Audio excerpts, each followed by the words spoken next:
Oh, hello. Happy Friday. Happy holiday. How's it going, y'all?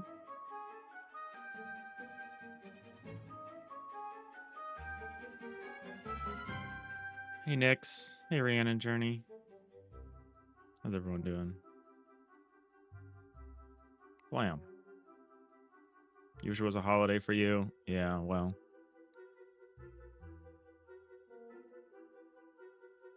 It's a mixed bag. I just got back from like a breakfast at the local, like little mom and pop coffee shop around the corner. I am so caffeinated. I had like 6 cups of coffee or something. It's hard to tell because you drink it down halfway and then they refill it, and you drink it down like a third of the way and they refill it. So it's like it's hard to gauge how many cups of coffee you've had, but I had a lot. So I am ready to go. Hey, Shenanigans, how's it going? Happy Friday. Whether or not it's a holiday, happy Friday.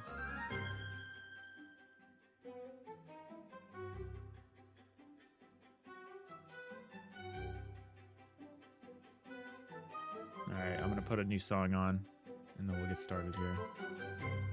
Bop, bop, bop, bop, bop.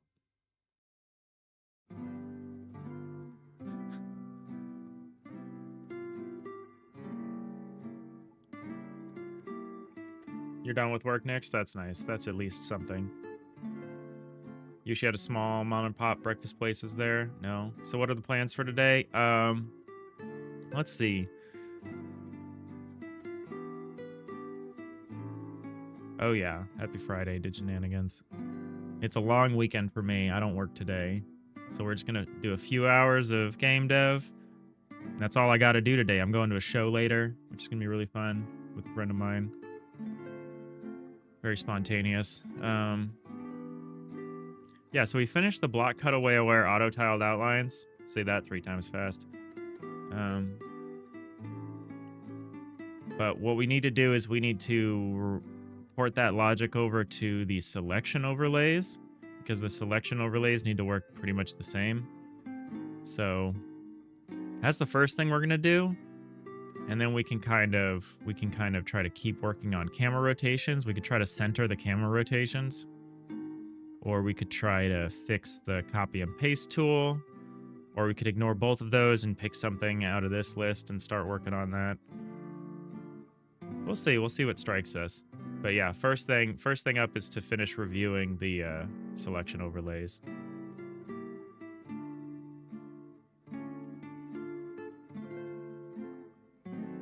What are we doing today to celebrate?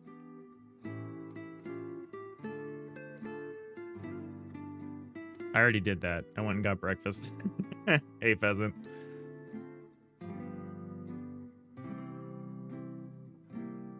Hey, Stubenhocker, where am I? What's up, y'all?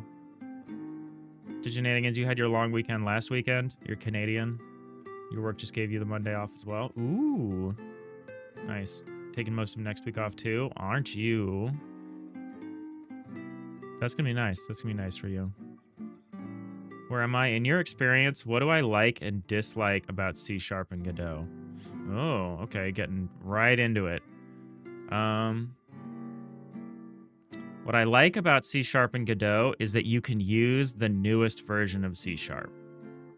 Like the project doesn't, the engine does not prevent you from doing it. Like we're on like C# 13 or whatever.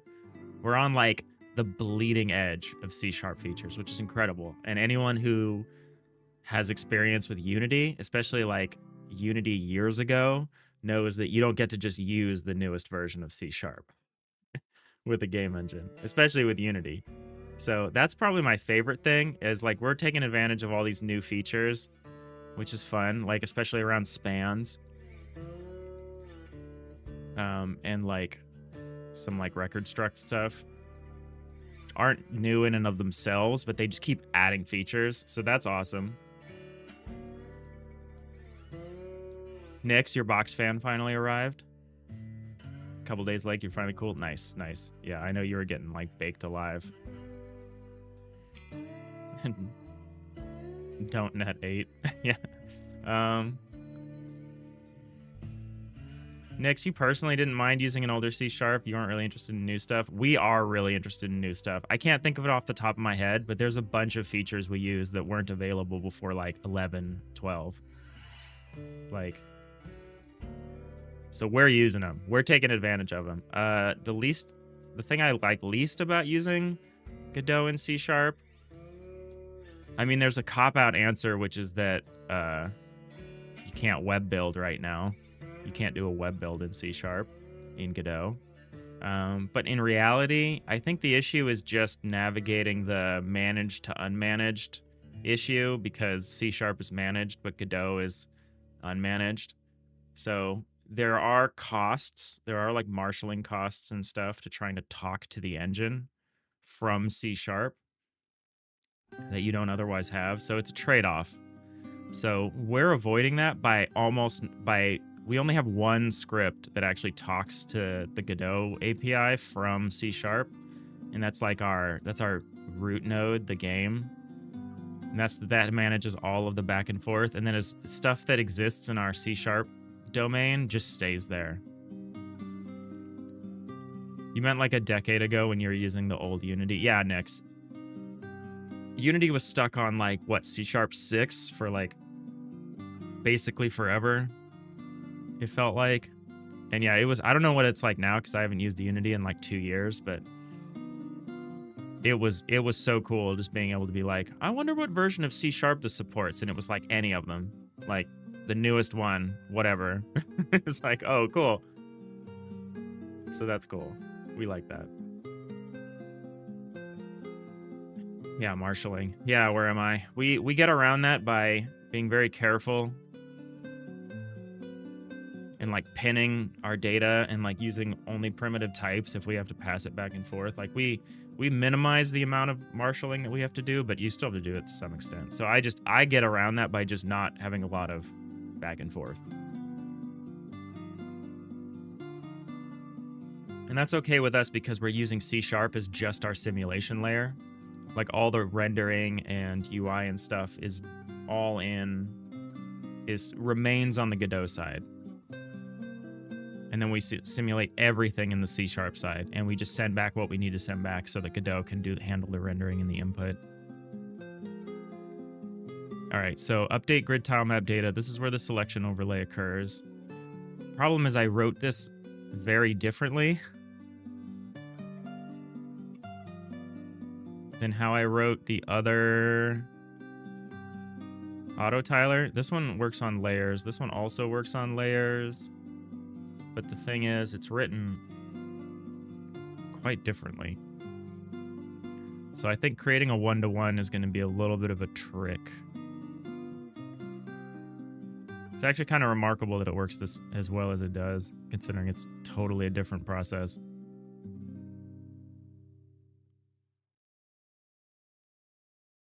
Have I seen Stride 3D? It is mostly written in C# and no marshalling. No, I'm not familiar with Stride 3D. Is that like a game engine?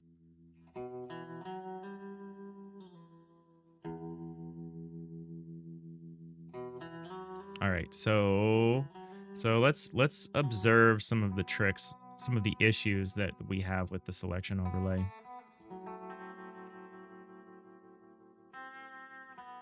So if we make our usual weird little test area, as we like to do.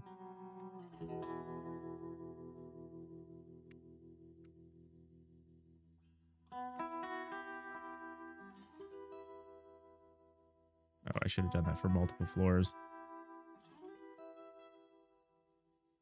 There we go.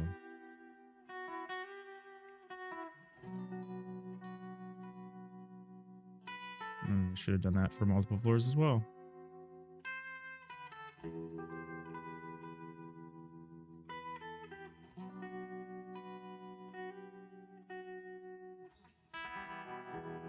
There we go. So here's our little test area. And so we'll just select different parts of it and spot. Anywhere the selection outline disagrees with the other outline, we know we have a problem. Diginanigans, it's nice when engines or any sort of framework for that matter just exposes its bindings. Yeah, it is really nice. Godot is moving in the direction where C# is just going to be treated like a GD extension. And you can eventually you'll be able to just use whatever language you want and just bind it, and that'll be cool. Cool stuff. Where am I? It is the second contender to Godot as an alternative for Unity. Really? Probably for, I assume you mean for 3D, because most people I think would consider like Game Maker as like the alternative, but that's only 2D. Right, 3D. Yeah, I've not seen anything about this. Diginanigans, it gives you a lot of flexibility to use pretty much wherever you want, as long as you or somebody else builds the translation layer between those bindings and whatever you want to use. Yeah, it's pretty cool. Ted Bray, hello. Hello, welcome in. Happy Friday. How's it going? Welcome to the Digital Iliad channel here. We're working on an isometric 3D version of FTL Faster Than Light. It's like a 3D space management game. And we're just working on some certain aspects of our auto tiler and our block editor tool that lets us build these 3D spaces that then get rendered in isometric, pseudo-isometric. It's really diametric, but right now we're looking at this Stride 3D thing. Free and open source. Oh, open source. Okay, open source cross-platform C# game engine. I have never heard of this. Huh. C# 12, that's pretty good.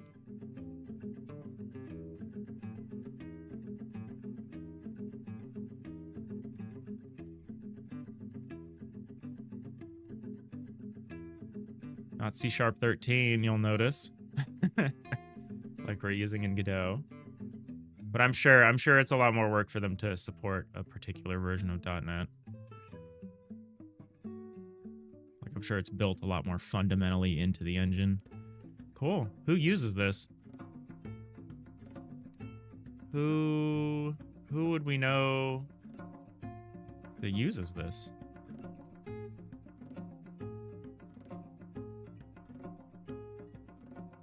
Happenstance Games, their VR. It'd be nice if there was like a testimonial page.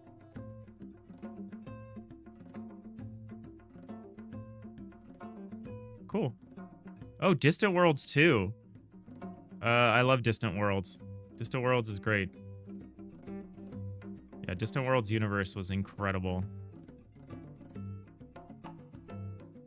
Okay. I'm gonna read that. I'm gonna read this article at some point.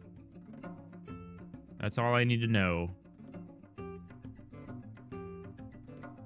Cool.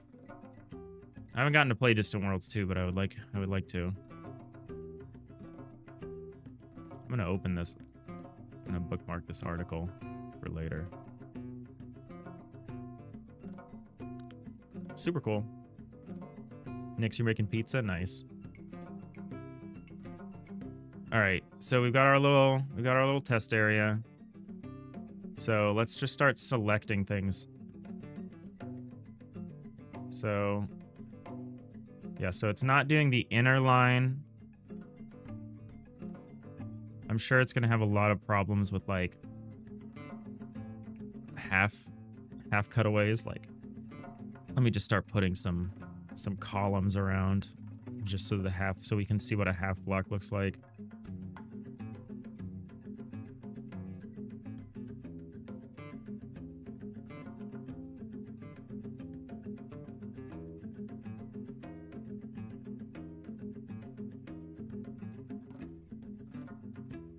Yeah, so it's very different. Honestly, what we should probably do is we should probably trash the selection overlay outlining that we have now and just unify it with the other system rather than try to rewrite the logic in like a slightly different format. We should probably just use the logic we already have. I mean, we may need to modify it.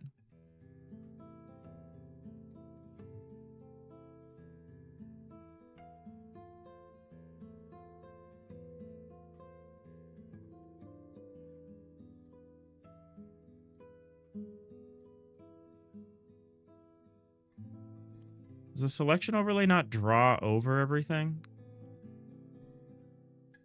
Huh. All right, yeah, let's try that.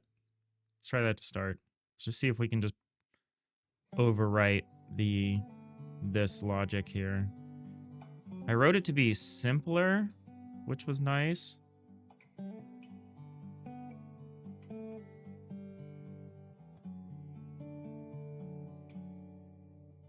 Okay, so instead of halls, try get value, whatever. Instead of that logic, we do this instead. We say if block has this form, if our neighbor has this form. Hello for real this time. How's it going? It's good. It's good. I'm super caffeinated. And I don't work today. And I'm going to a show tonight with a friend. Should be fun. But yeah, until then, we're just going to do some game dev. Do game dev for a couple hours. Then I'll probably go do laundry while hopefully everyone else is like at the beach or whatever. How are you doing, Rhiannon Journey? All right. So yeah, I wrote this to be a lot more readable, but it's missing like all of the logic.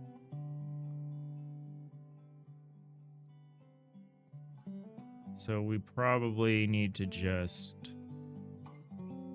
Ugh. What's the best way to do this?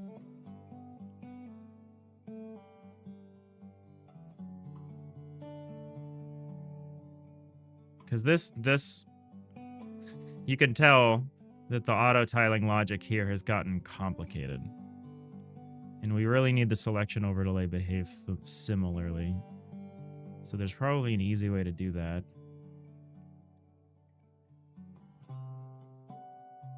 Nix. Would I rather have a sonic screwdriver, a smartphone, or one of those phone thingies from Star Trek as a general tool to carry around? Well, I would obviously pick a tricorder, which I assume is the phone thingy you're talking about. I have no idea what a sonic screwdriver is. I've never seen a Doctor Who episode, so I only know Doctor Who as in like caricature form.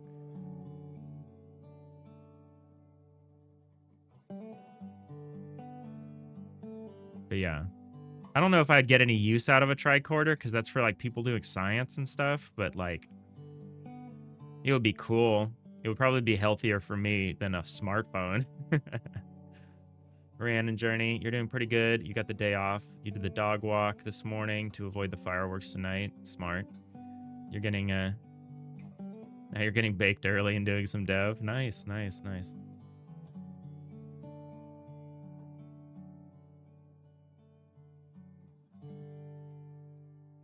Yeah, so what we do here is we pull out the hull.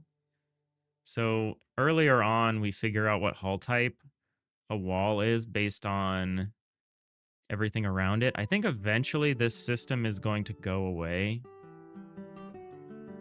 Because right now we're like dynamically deciding the hull type of stuff.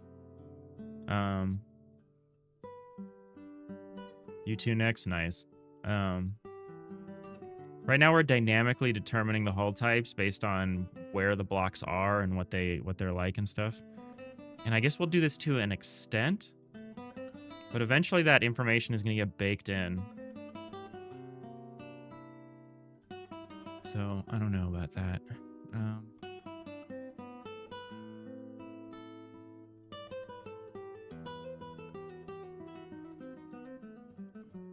So instead of this whole try get value junk,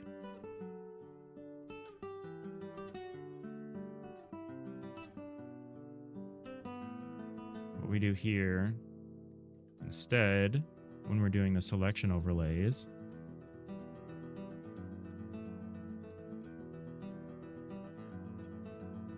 we check to make sure... Oh, this is a mess. Block equals blockbuffer.span, blockbuffer.getIndex, blockbuffer.aabb.viewAbsolute. This is why we have helper functions. Blockbuffer.getAbsolute key.xyz.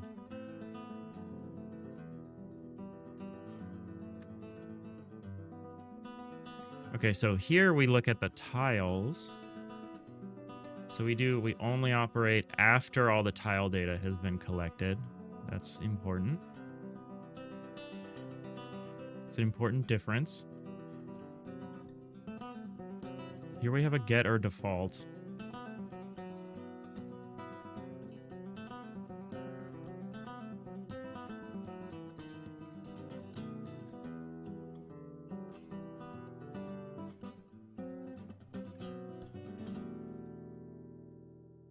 I wonder if get should be get or default by default, you know, since it returns a struct.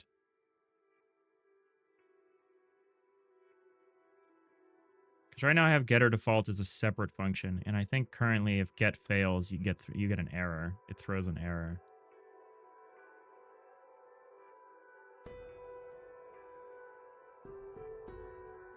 I have a lot of uses of get or default. Like if it depends on whether we succeed or not, we have try get.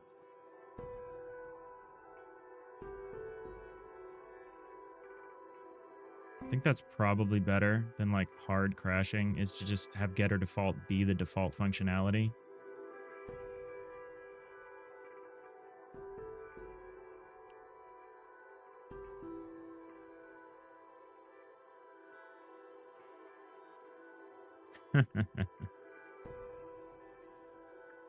Sounds like y'all are having a good time.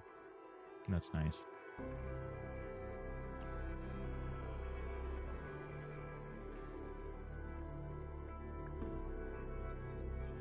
I'll think about this. Maybe we'll think about this in for refactor week. The consequences of using get or default by default. It would just simplify. I wouldn't need to do all this stuff. All right, and so we go through, we identify the tile layer. So if we have this kind of a tile layer, we check if our block has a bulk form. And we check to see if our neighbors are also selected. And if they have one of these. This is a lot better. This is a lot simpler.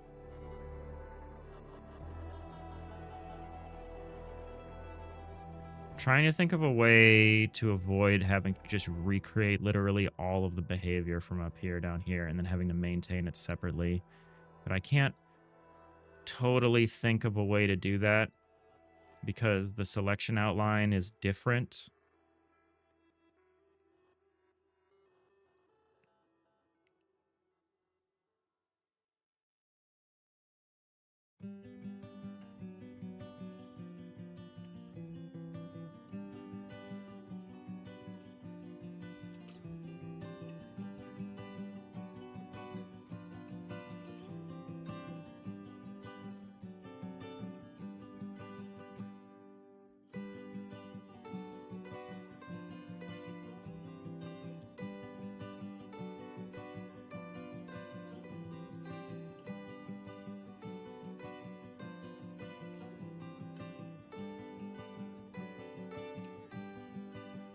I think we write this as a function or something.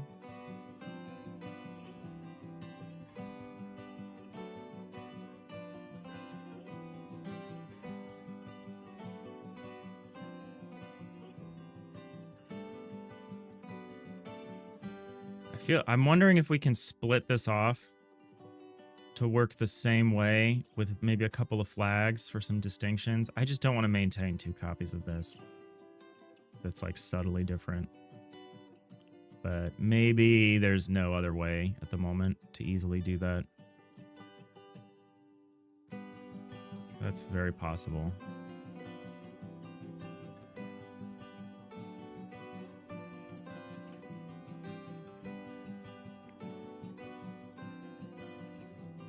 Excuse me.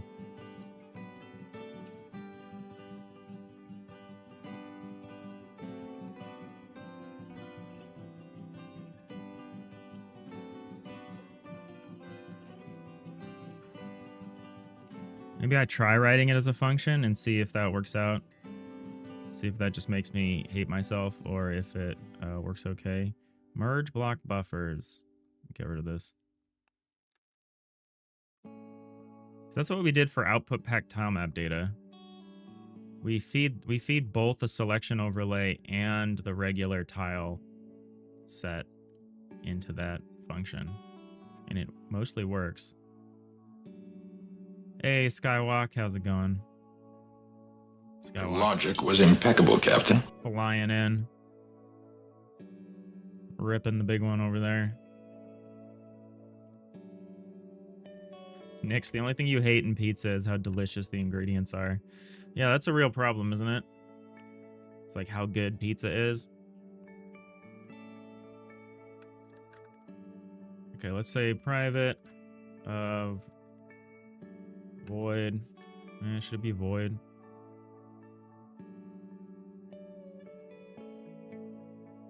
What are we writing to? You do this sort of thing. We're writing to a tile.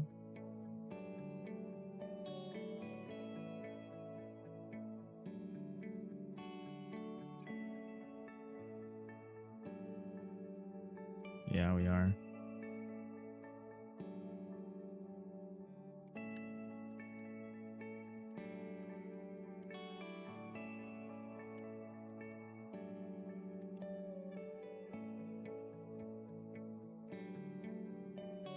Yeah, I sent you that friend request. I did do it. Hey, Fusionist, how's it going? Happy Friday. Have we all seen the video of William Shatner performing Rocket Man? I have at some point long ago. What's come back recently is the Captain Kirk is climbing a mountain. Why is he climbing a mountain? Because of Peak. That reminded me of that, and I've shared that with friends a number of times recently. It's so funny.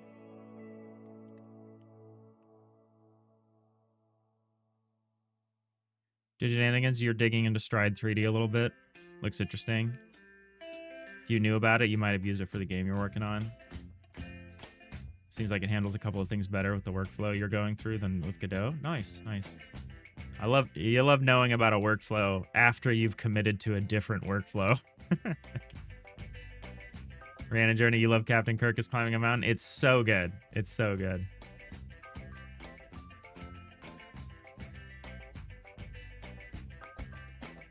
Yes, Nix. I'm the one.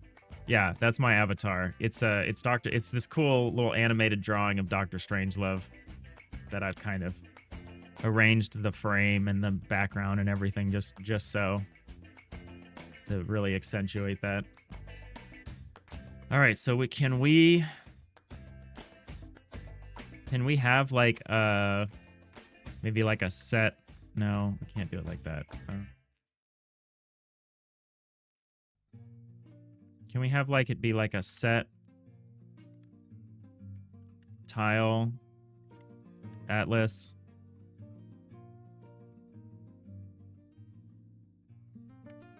Can we call it like set tile properties or something like that?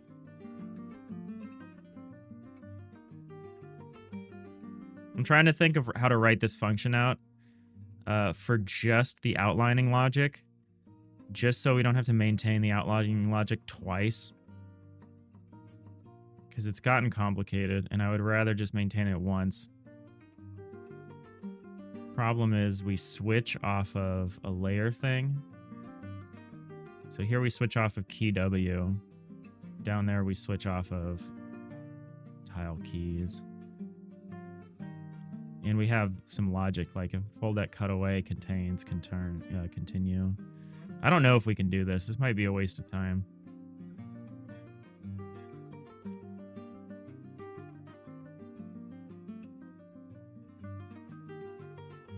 Do it this way. Skywalk, when I say Rocket Man, you can't think of anything else but that flat earther who made a rocket to prove Earth was actually a globe. Yeah, I love that. I remember that guy.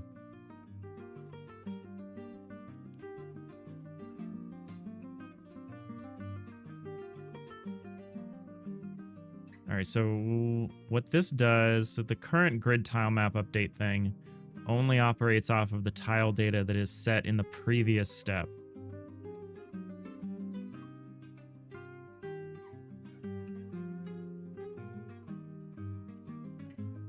That makes sense. I don't want to recreate that behavior, so... But what we could maybe do... We could try to keep the logic within the switch statement the same. We can just have the parameter that gets passed into the switch statement be different. And then once you're in there, because it just switches off of the layer of the tile under consideration. And like for this, we get that from the key in the hull keys. And then later on, for the selection overlay, we use the tile keys, which is slightly different. But that's okay, because that can be behavior in here. And then as long as the behavior within the switch is the same,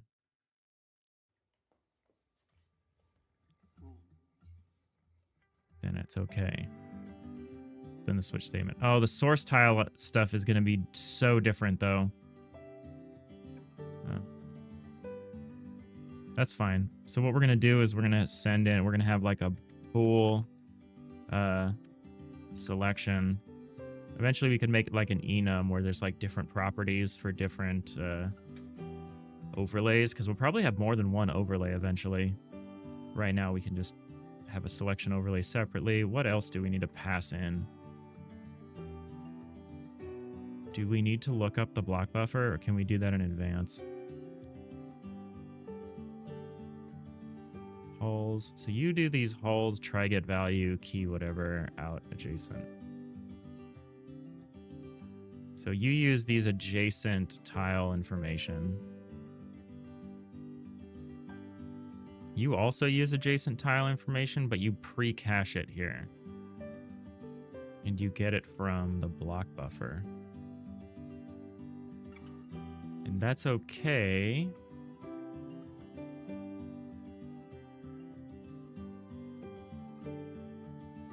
All right, let's see if we can do this. Let's see if we can do this. So so what we do is we have a switch statement.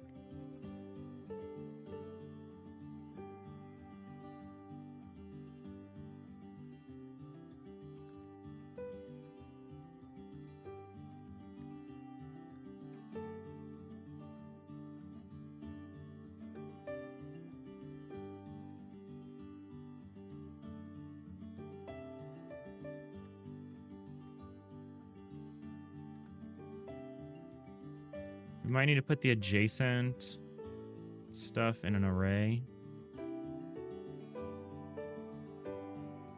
So these are blocks. These are adjacent blocks, but up here we get adjacent hulls.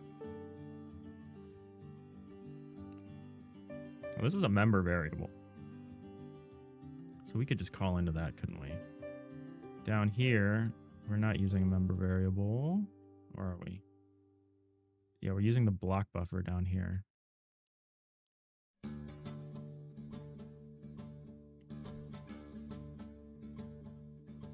Nix, from yesterday's talk, you decided to get me something. It's on Steam. Happy 4th. Oh, thank you. Thank you, Nix. Will this substitute as supporting your channel or slowing down your progress on your game? Probably both, but I really appreciate it. Thank you. I hope it's not RimWorld related.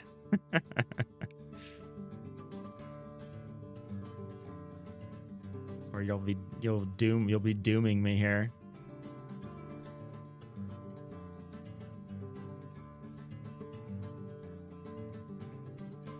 All right, so how can we encapsulate this logic better?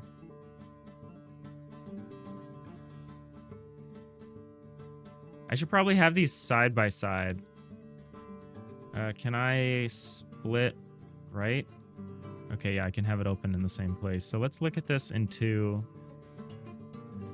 let's go through this layer by layer and see what's different here.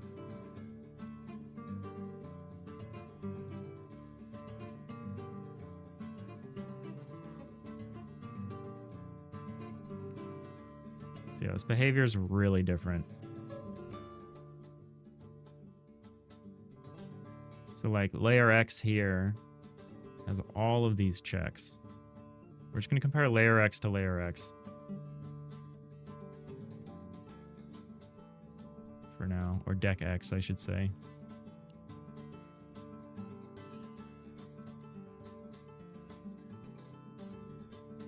What did you do, Nix? What did you do? I'm not going to open my Steam right now. But it sounds like you did something serious here. I really appreciate it.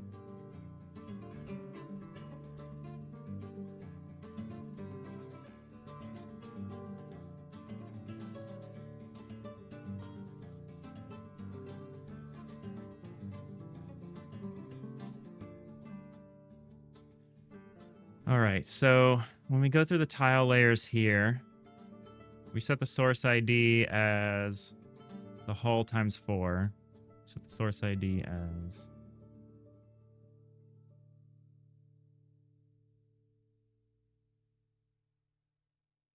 So maybe we can't have the switch statement be in the encapsulated function. It sounds like we'll need to pass in the layer that we're considering and whether it's a hull or it's the selection overlay or not.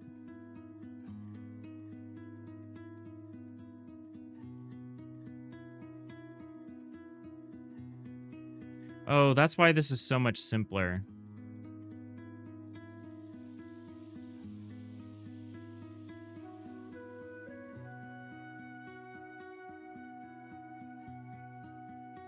Maybe we shouldn't try to encapsulate this behavior. Maybe we should just try to add in the difference here. Maybe we should just treat it as 2 different flows.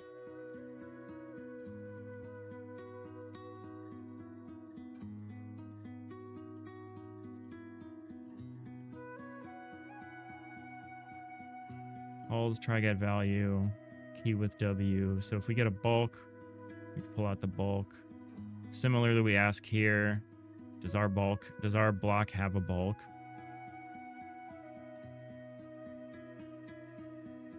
Maybe we can do this.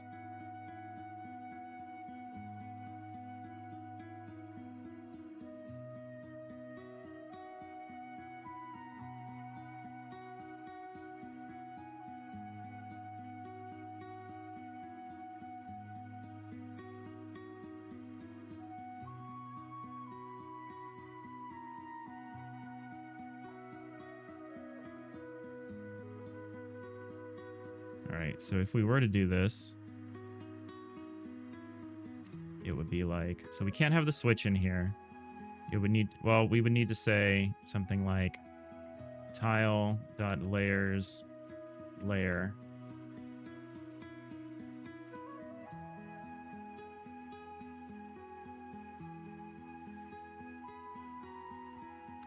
Let's say selection overlay. Happy 4th. You too, Matthew. How's it going? Got any plans?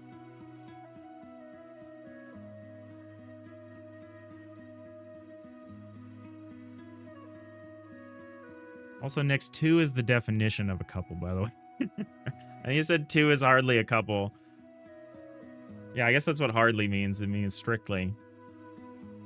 I can't believe you've done this, as some people have said in a poor accent.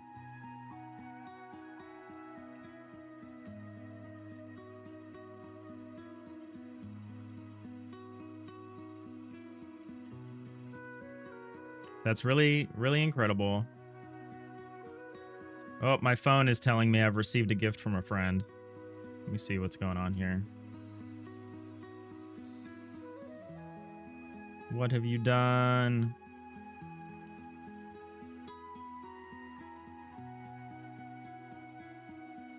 Pending gifts. Oh my god. You got me royalty and ideology. Oh my god. That's so much money. Thank you so much, Nix. That's like 10 months of subscriptions.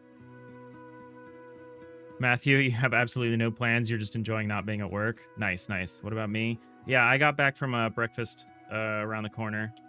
I had a very indulgent breakfast. I had like 6 cups of coffee, so we are just blazing over here. We're just ready to go. Uh-oh, is it your birthday? No, I don't understand. I think it's because we've been talking about RimWorld a lot, and I've talked about how I don't have any of the expansions. so I just play the game with mods, but that's going to change. You wanted to get the biotech as well. You decided against it is to not overwhelm me. I'll buy the biotech mod. Don't worry. That one seems super cool. I think that's what I would have gotten if I were to get one expansion only. I think I would get biotech. So don't worry about it. You've already done way too much. Thank you so much, Nix.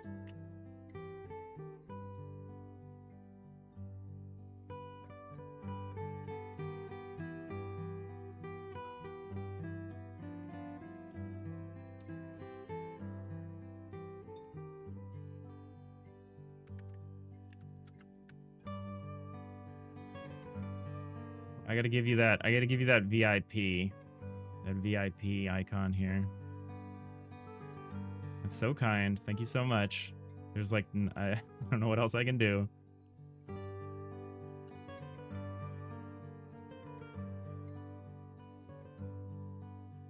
Biotech, the DLC of the furries and Transformist. That's not what my impression of it was, but maybe I haven't looked at it closely enough. Maybe I need to scrutinize it a little more. All right, so we're going to have this set tile properties function. You're going to define the layer, and you're going to define whether it's a selection overlay. And that should be enough. And then what we can do is we can switch based on the layer. You can say case tile.layers.deckx.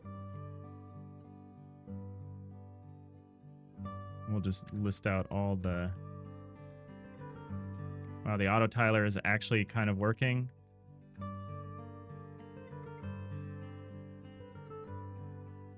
And not the auto tiler, the autocomplete. This is like the only case that the autocomplete understands. It's like, oh, are we enumerating? Let's do this.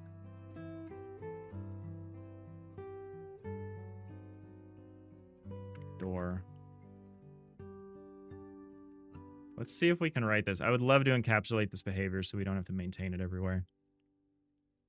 I'm probably going to move this over here. Oh. Split right. Yeah. I'll use this as the example, and I'll write over here so people can see what I'm writing. I can thank you by playing them. All right. So RimWorld 16-hour stream win. No, we're going to do it. You forced my hand. I guess we're going to pause our Void War playthroughs.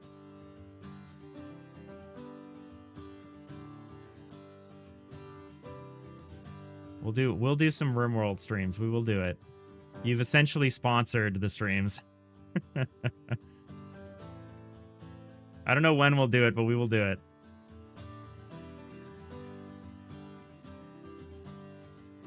Oh, I'll check out the messages. I'll check out I was just looking on my phone because I got the notification. I'll dig into it more once the stream's over.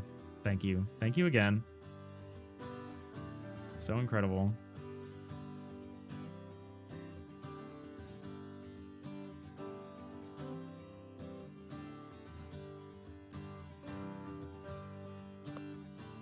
All right, so what we're trying to do is we're trying to encapsulate the tile property selection, which is the auto tiling part where we pick the right atlas coord and stuff. We're trying to do that.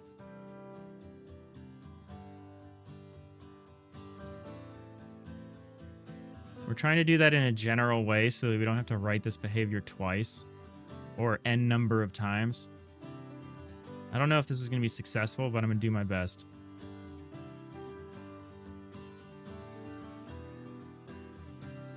I don't know if I believe you, Nix. I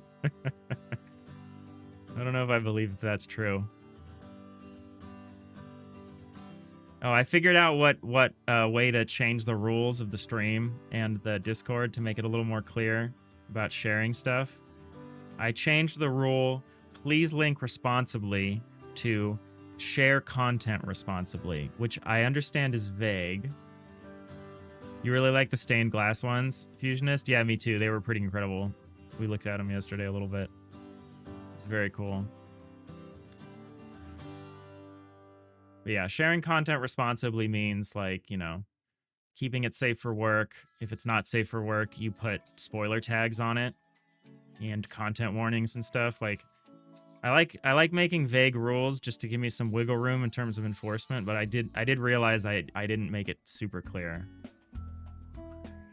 how to use the Discord. So we're trying to be more upfront. All right, so if I were to write this in a generic way here, I would say, so what we need to do is we need to make a new, and it's not a void, it's going to be private tile, set tile properties.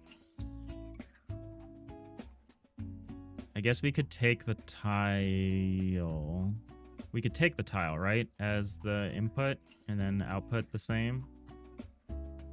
Tile, new tile key. I guess we need to know the key, which is actually the coords. Calls.keys. These are vector 4s, aren't they?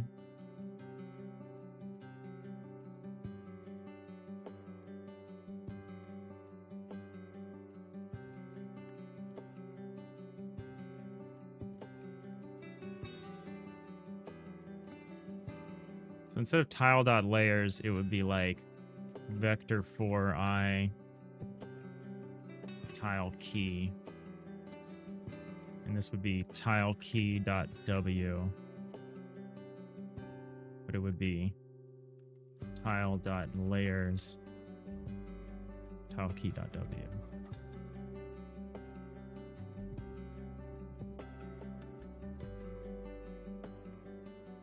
Maybe we split it just to make it clearer.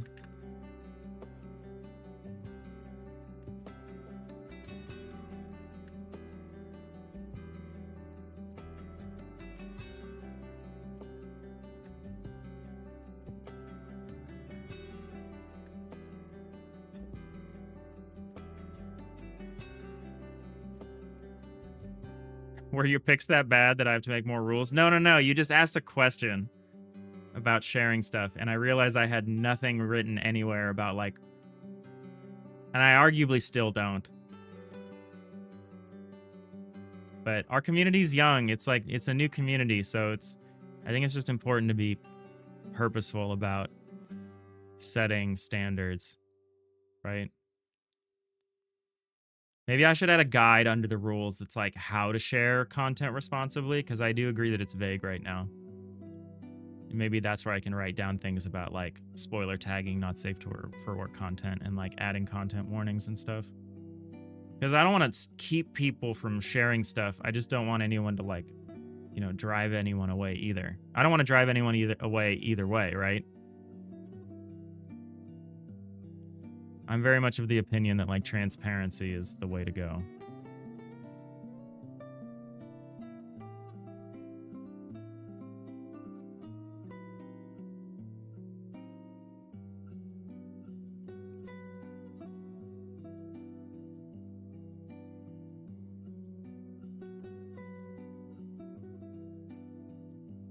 So does it need to be a hull tile?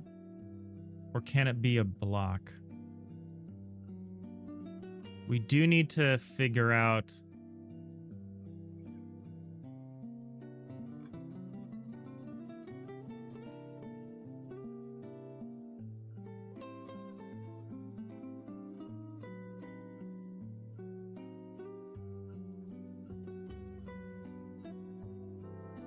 So I kind of want to not... So I think we're going to add a block, and it's going to be like tile block. I know we're like, we've got a lot of properties here, or a lot of parameters here.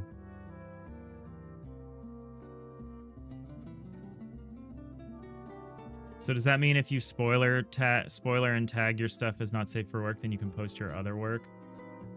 Yes. I'm going to say...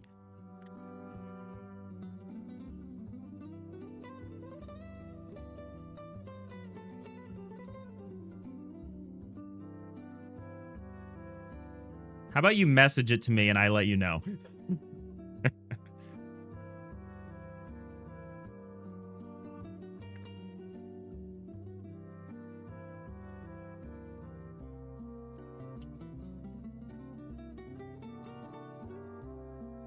Just thinking of all the consequences it could hurt your brand. I appreciate it. That's what I want us to think about as well. There's a second rule. Probably definitely make a channel for that. Yeah, Fusionist, you're right. There's the rule number 2, which comes before please share content responsibly. Rule number 2 is keep it on topic, which means... Did you say NSFL, not safe for life? Okay, nothing... That's too far. So keep it on topic means keep it game related or game dev related. So I think if it's not game dev related, I don't know. I guess we do need to think about content guidelines on the Discord. I will make some. All right, Nix. That's maybe a bridge too far. Thank you for not just posting it. Thanks for asking about it. Let's try to keep it games or game dev related for now. Yeah, I'm sorry, Stubenhocker. I want people to share what they're passionate about, but, you know, I also want to maintain a certain decorum. I will write up some more content sharing guidelines to make it a little more clear for people.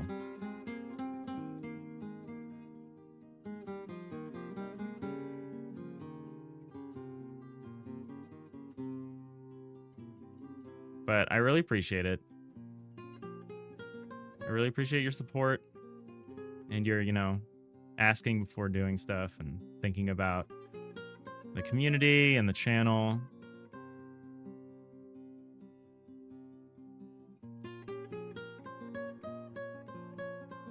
Stubenhocker, good thing the thing you're working on is a game just about ponies.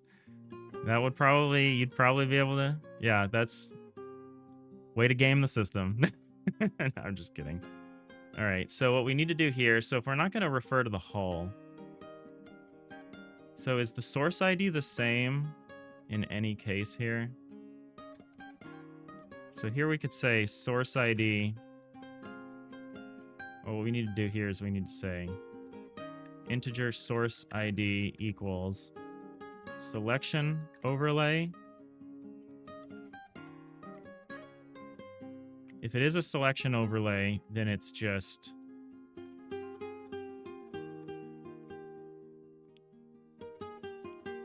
oh, is this different? Oh, I see. Maybe this doesn't belong there.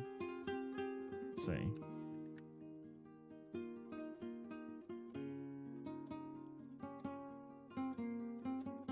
Say source ID equals tile layer. Oh, it's hull times 4. Okay, so we do need to know. So we'd say selection overlay. If it is a selection overlay, then it's just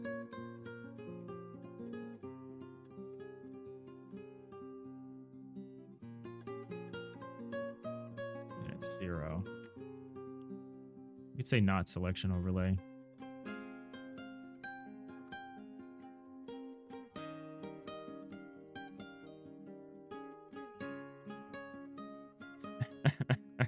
I appreciate that, Nix.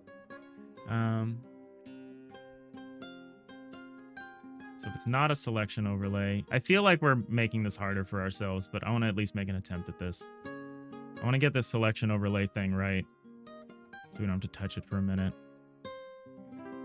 But I think the auto tiling or the outlining rules should be largely the same. Maybe what the encapsulated function should just be about setting the atlas chords. And everything else could be different.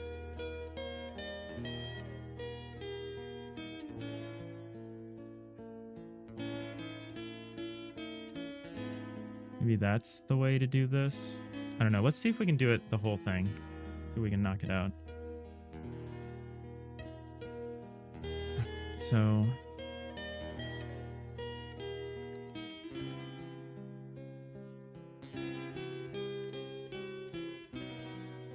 try get value.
can say tile hull equals, you do this.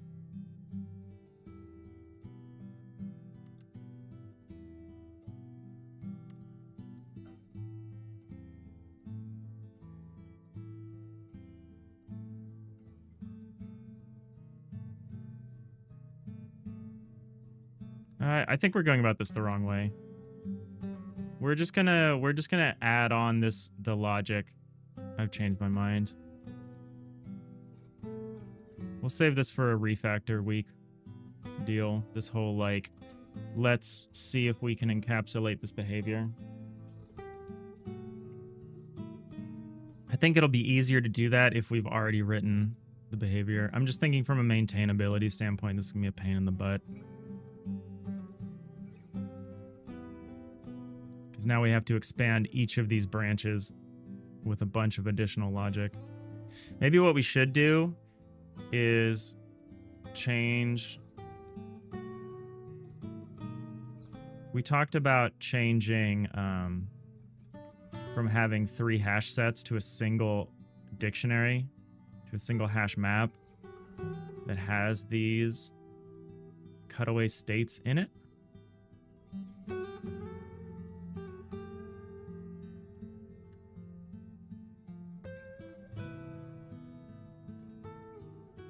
Because, like, these 3 conditions could become 1 condition. Maybe we try that first.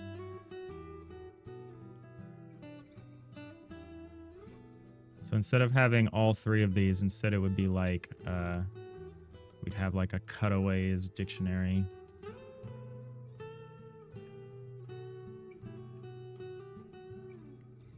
Vector 3i. And then we need an enum.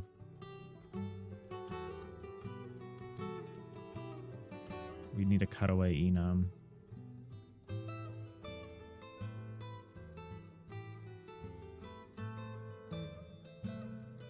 I don't remember where you're supposed to put an enum. I'll say private enum cutaway.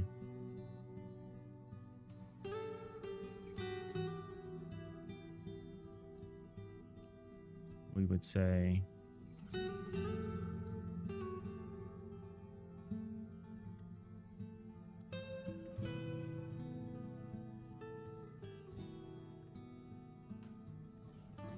half bulk equals 0.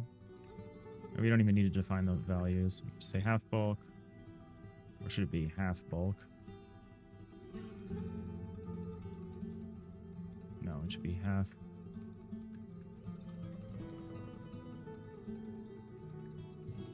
Full bulk. Full deck.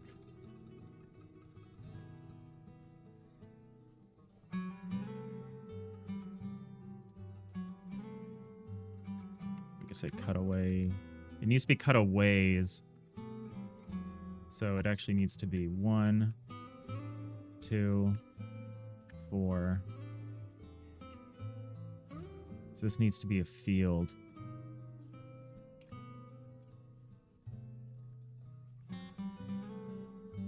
What is it? Flags? I think it's flags. We need to have this operate as a bit field.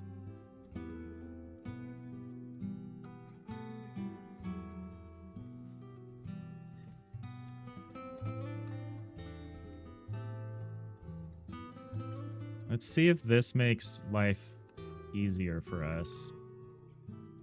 It might make things harder, honestly.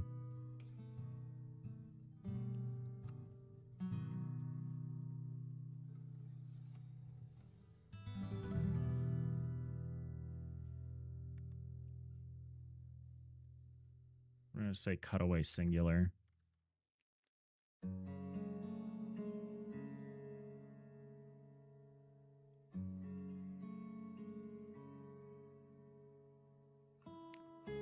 So if I were to remove all reference to these, this is how I like to refactor. I like to just totally break the code and create 104 errors. Okay, so we don't need to clear these anymore.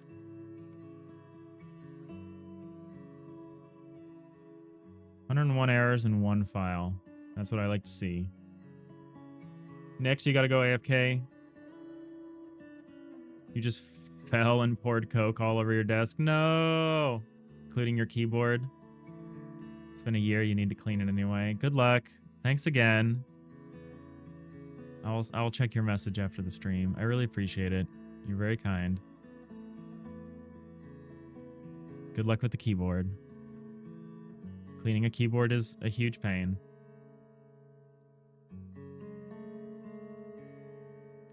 Good luck removing every single key. Hopefully there's like a mat or something under it.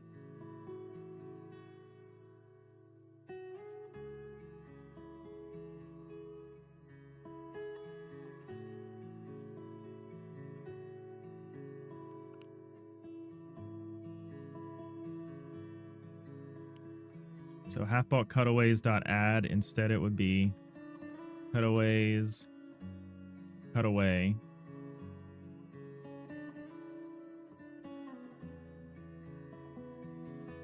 Oop.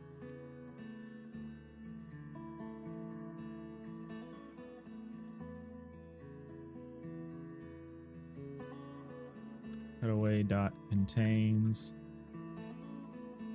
key.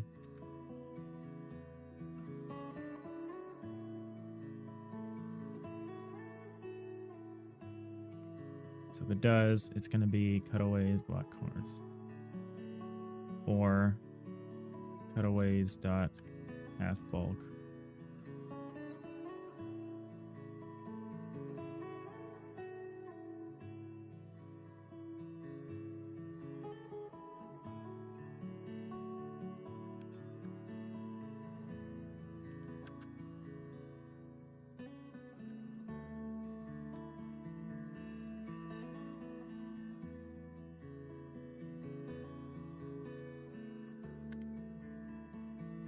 How is try get value simpler than doing a contains key? But whatever. Lots of red here. Yeah, Fusionist. This is how we refactor. I love doing it this way. I'm sure you're experienced with this. You know, if you've ever had to refactor like a dynamically typed code like JavaScript or something like that, and like you just have to hope that you like fix it. I love doing this kind of refactor in a statically typed language where I'm like, get rid of the variable, show me all the places the variable is like being used. You've done it like this too. Yeah, it's a scary way to do it because you break everything, but like I think it's better because you have to just confront it all. Okay, so I think this is the pattern that we're going to use, which is unfortunate. So there's going to be a lot of try get value when we do assignments, which is maybe not so great.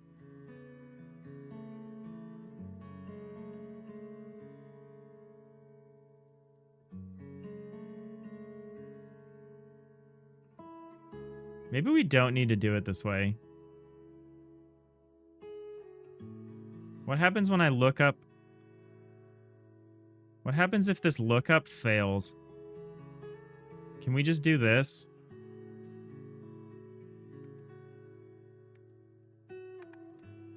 Can this just be convert into compound assignment? Oh, or equal. Oh, look at that. Fancy. Fancy, fancy. Cutaway block chords or equal cutaways.halfbulk. To some extent, you think it's even better than other methods because you won't miss a thing with that. Yeah. You're still minus 100 days away from a refactor due.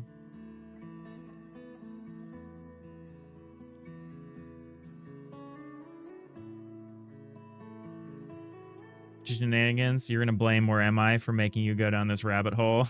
You're genuinely considering switching engines. Oh no. What have you done? Where Am I? Most of the work you've done so far is in assets or tools, rather than too much game code or custom stuff in Godot, so you don't think you'd lose a lot if you like working in Stride better. Next week or so, maybe you'll play around and just recreate what you have so far, and we shall see. Yeah, I think that's a good thing to try. Because you have a very unusual workflow.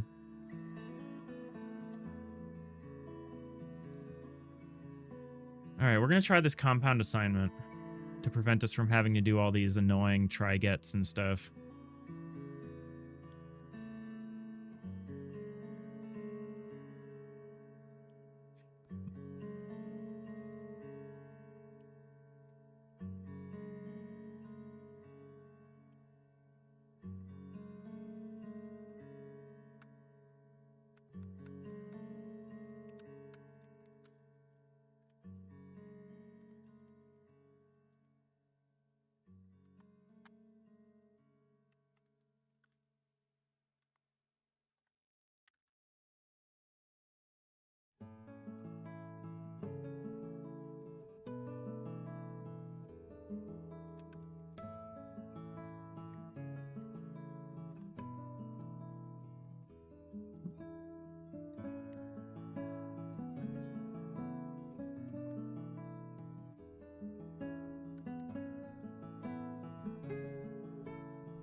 All right, this is going to be tedious, so sorry for being tedious.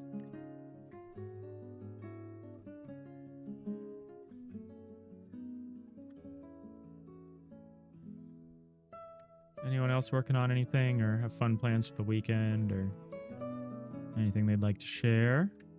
Now's a good time because I'm just substituting in this dictionary for all of these hash sets.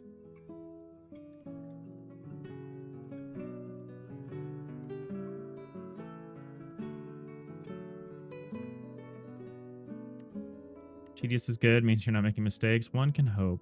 One can hope, Nix. Is your keyboard okay? You're still using it. Or is this another keyboard?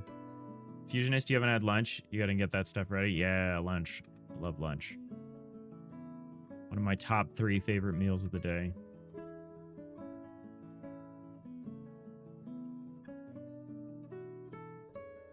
You can talk about cool plans once your royal noodle meal is ready. Your royal noodle meal is ready. Oh, Nix, you're on your phone. Okay, that explains it.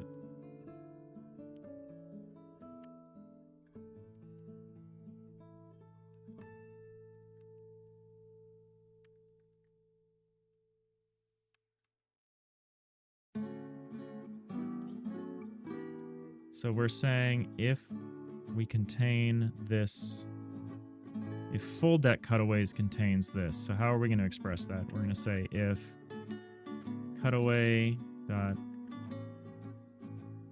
try get value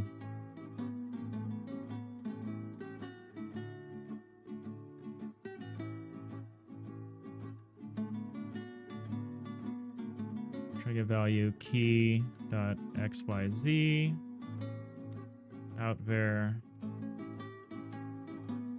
what's the out cutaways cutaway and cutaway is equal to and cutaway, oh, this is where and cutaways dot full deck not equal to 0. I don't know.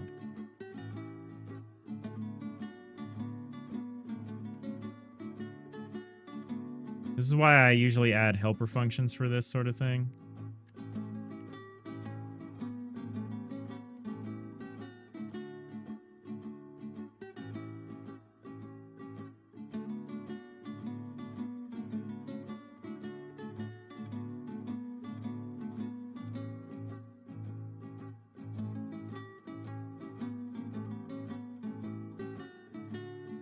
So that I can just do cutaway.has.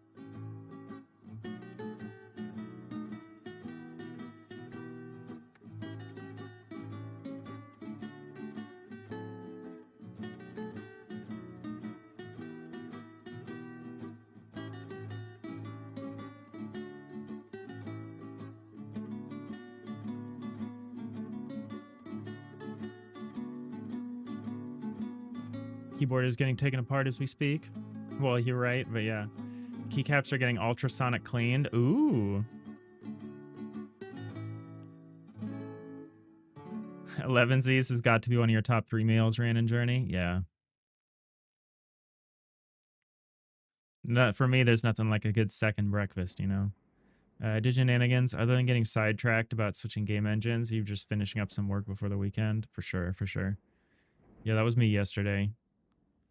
Scrambling to finish all this stuff before the Friday holiday here. All right, so do we write a helper function to assist with things like cutaway and cutaways.fullDeck equals fullDeck? Because this is just the raw bitwise comparison.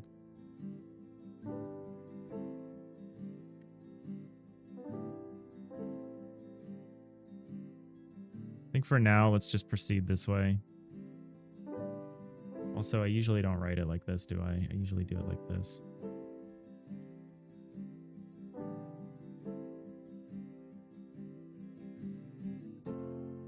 All right, and not full deck cutaway, full ball cutaways.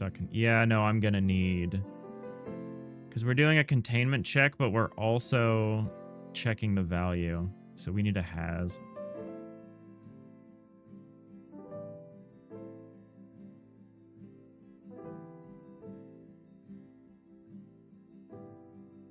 What should the...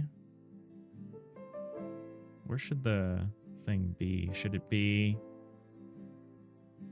Should the cutaway be a thing that has the dictionary right in it? Or should the cutaways itself be like a type?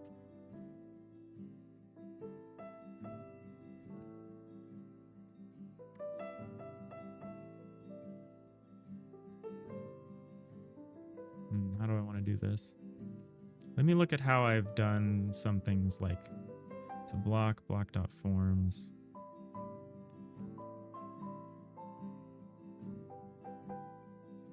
I think we're going to make it part of the block.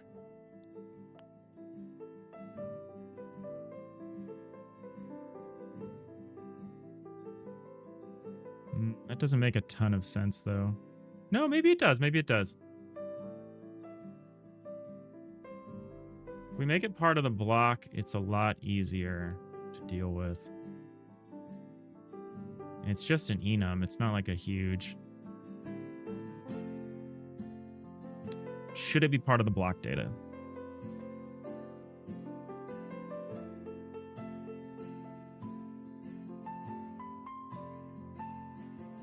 Maybe not. Maybe not. Maybe we should make a new struct. In here somewhere. Call it cutaway.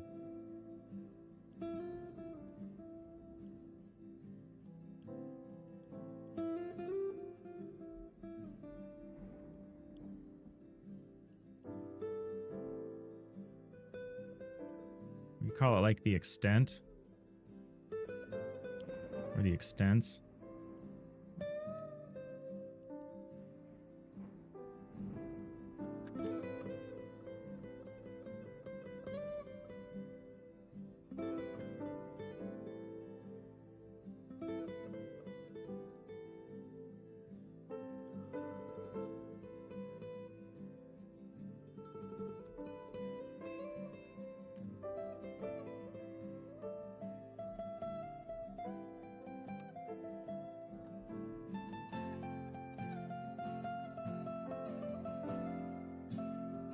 So we can have like public bool has.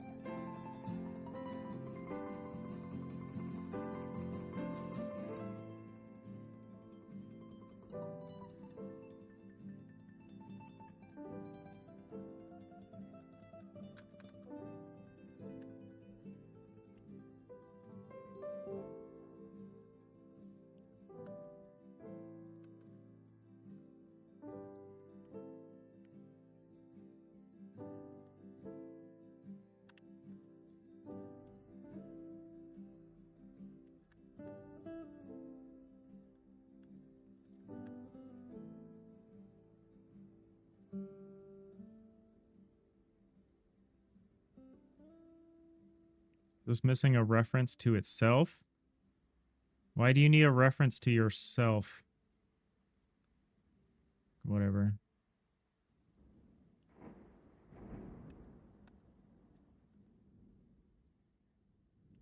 Is extent and extent equal extent.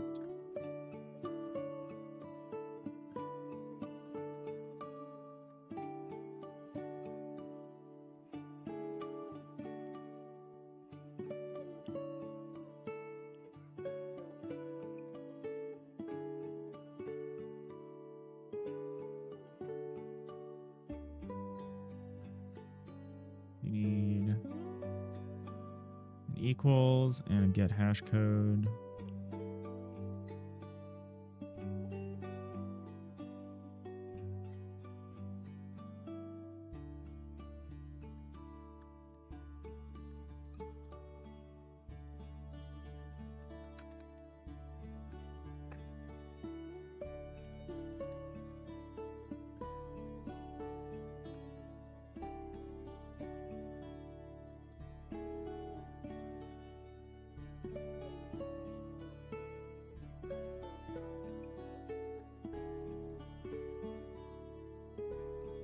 Should this not be an override?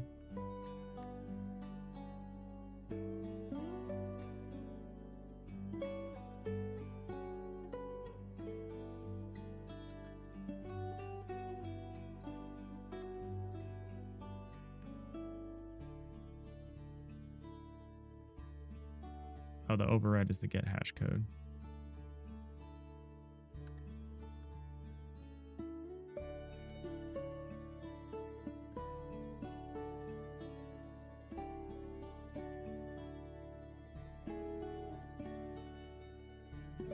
Maybe it should be.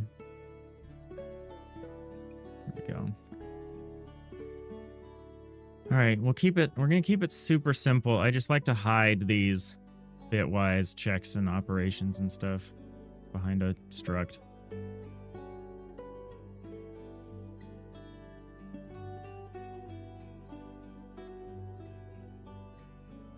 So let's go down here and account for that. So we're going to say cutaway block chords instead of or equaling. Oh, we need an or equal.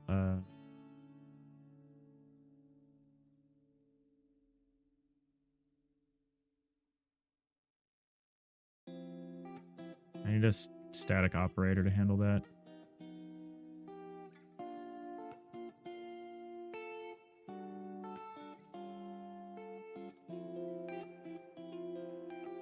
Bit field. Should we not just use bitfield 64? No, we shouldn't. This is a named enum. Public static operator and equal left right. Okay.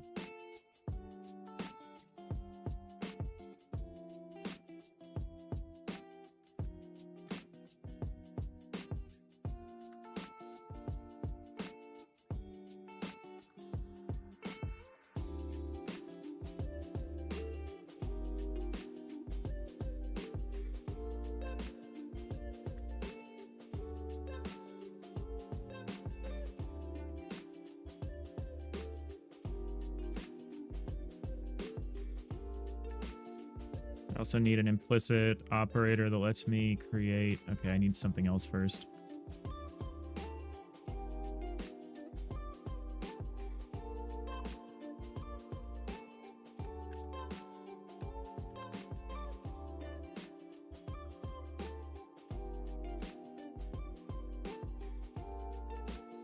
Can I just say extents?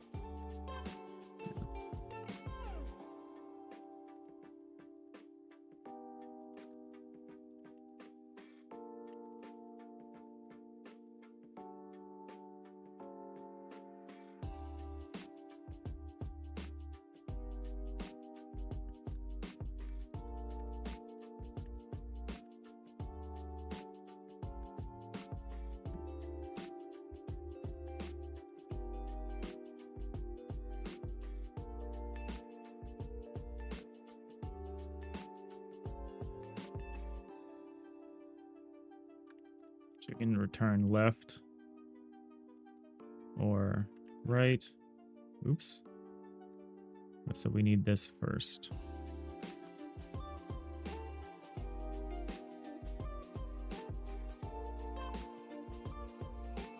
I just need to define this instead.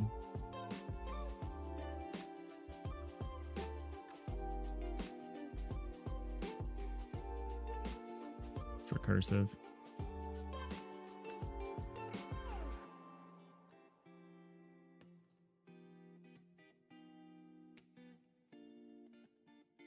Public static cutaway operator. Cutaway left. Cutaway right.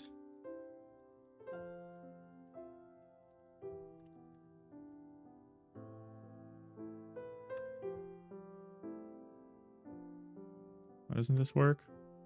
Are you upset with me?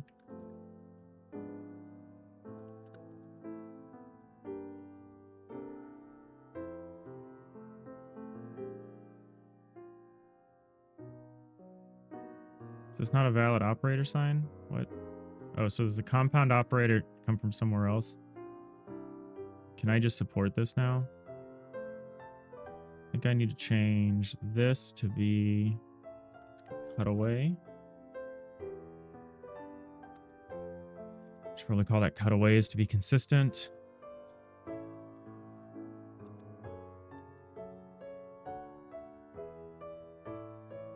So we say cutaways or equal this.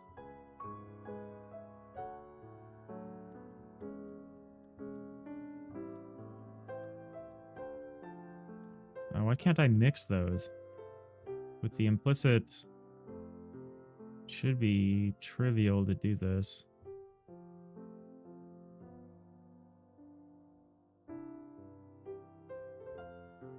Maybe I should just have a static.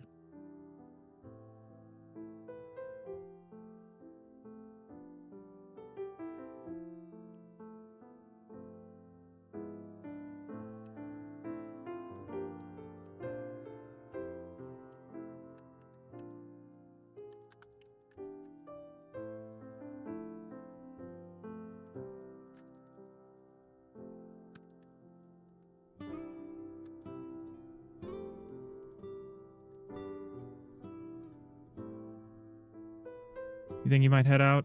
Not sure you'll catch me next week or not. So have a good long weekend. You'll catch the stream again at some point when you return. No worries. Take it easy.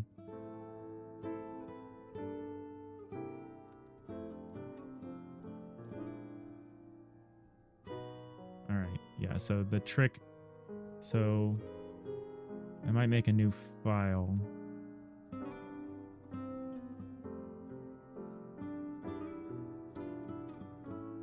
Cut.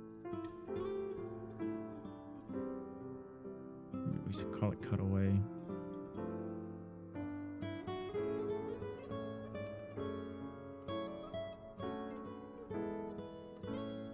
Put this in here.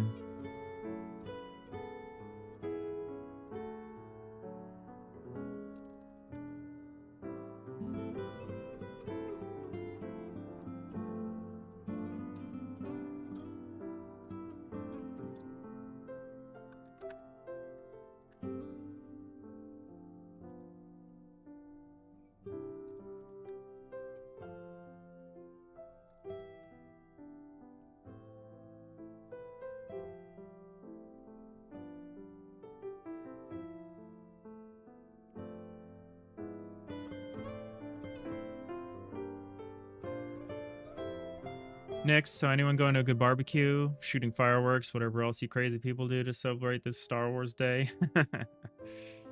Rhiannon Journey, nope. You're eating leftovers, you're hiding from loud noises and heat. Probably watch some horror movies or shows. Need to find something new to watch. Sounds like a plan. Yeah, that sounds like a plan. Yeah, that's cool. Yeah, me, I don't have huge plans.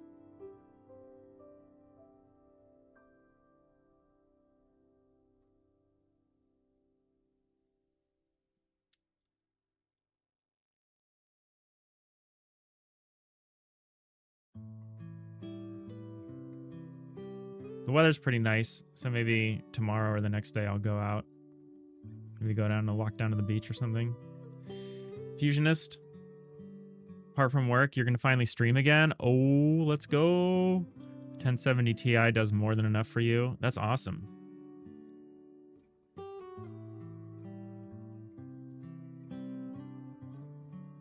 I'm 90% sure I'm already following you. I am. Okay. Yeah, that'll be awesome. That'd be awesome to catch one of your streams if possible. I don't know what your schedule is like.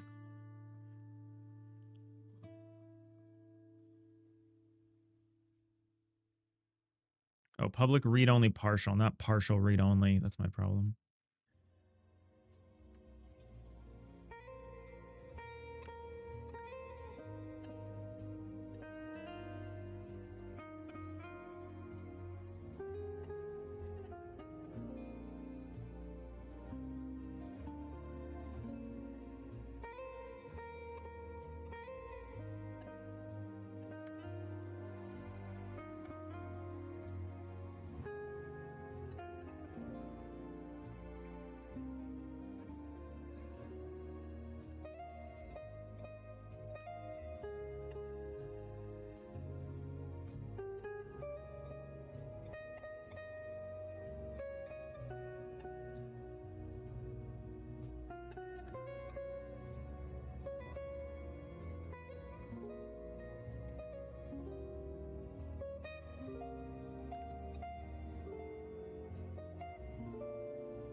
What do you mean non-constant fields should not be visible?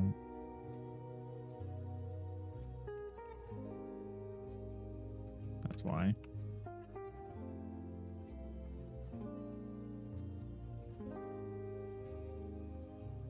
I followed you thanks to your charismatic playthrough of my jam game. That sounds about right.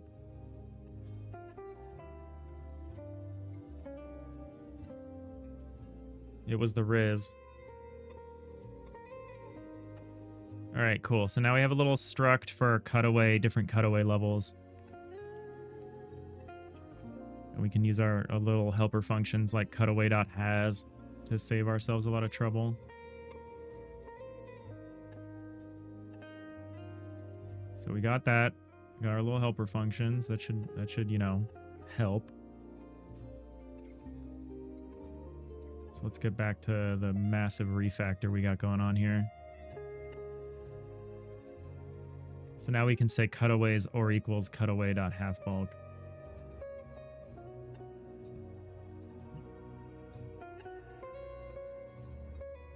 I guess I could add the rest of the static operators. I don't know what order I usually do this in, but we'll do and or XOR.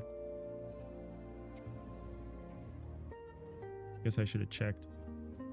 And or XOR shift negate. All right, let's just take all of these.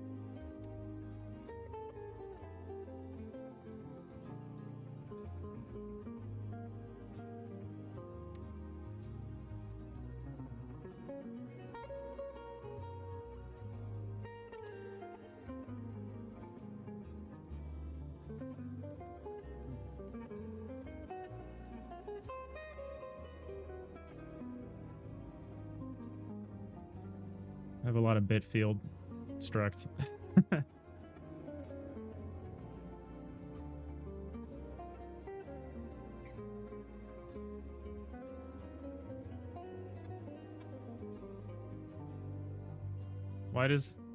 Why can't I shift this? Why can't I bit shift an enum?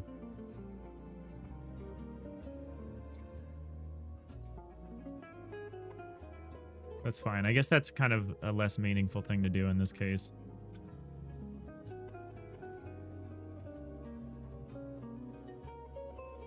Can we just say, yeah, there's no...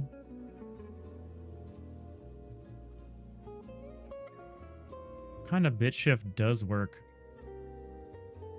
on an enum? Maybe none. Whatever. Look at that later.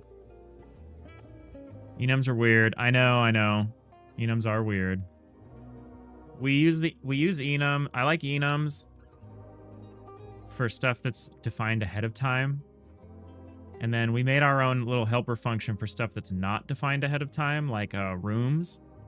So we have a bit field 64. I haven't made the bit field 32 and bit field 16, but they'll be identical to this. What we are working on as well is an experimental bit field 128, but that one's a little more complicated because it has 2 backing fields. It has 2 U-long backing fields. So the helper functions are a little trickier with that one, but it's not that hard. But yeah, for stuff that's defined ahead of time, we just use the enum. You had a lot of issues with them because C# has issues accepting their set type. Yeah, for me, the issue that I've run into is that GDScript and C# don't talk to each other. So like I can't just like I have to maintain 2 separate enums, or I just have to operate on what it's a little weird to go back and forth with that. But Fusionist, for instance, a default enum type int can't implicitly behave that way consistently. Really? I don't typically operate on the enums as int. Like I'm not usually doing mathematical things on my enums, but I could see that being annoying and weird.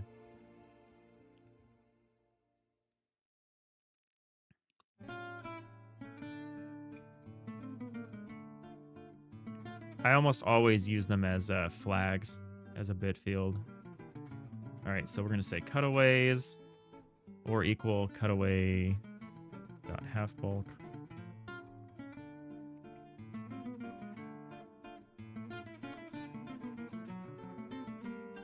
Oh, I still have this enum.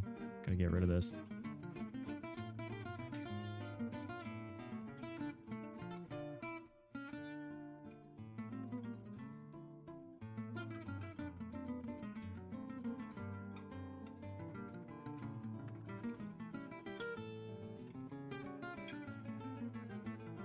From what you can tell, it's just not a priority in C#'s development. You're better off making custom structs and classes.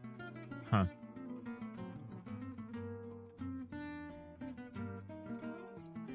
Not to mention they're bad with generics too. That I could very much believe. Well, I will keep an eye out for it if we run into issues like that. So we're not going to do this cutaways.tryGetValue and cutaways.fullDeck. So what can we do? So we can say cutaways tryGetValue out cutaway, and cutaway. We'll say and cutaway.has.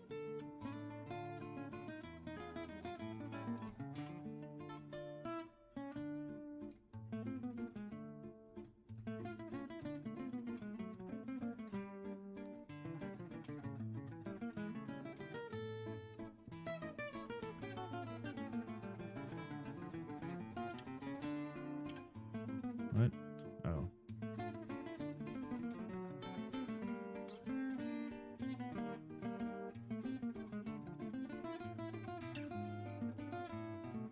Alright, that saves us some boilerplate here. It's a little awkward passing in a static cutaway instead of the extents, because has takes an extents. But I don't want to have to write cutaway.extents.fullDeck. You can just, it's easy to pass in the actual cutaway itself. It's fine. In fact, I could probably change the has function to take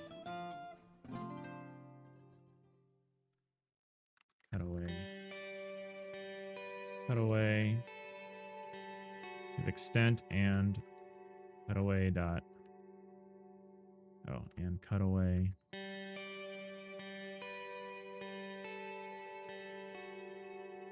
say cutaway extent and extent is equal to cutaway dot extent. That should be fine.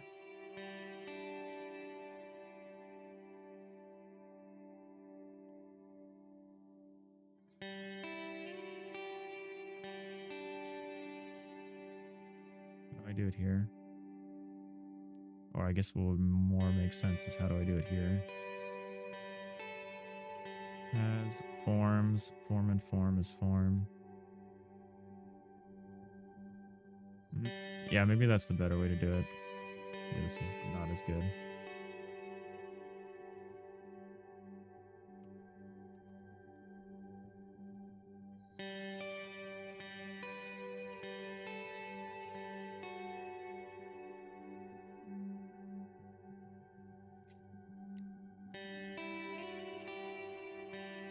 All right.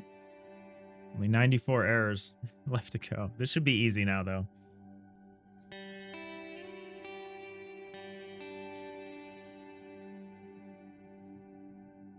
Man, the time is flying today. All right, full bulk cutaways contains key XYZ. So what do we do here? So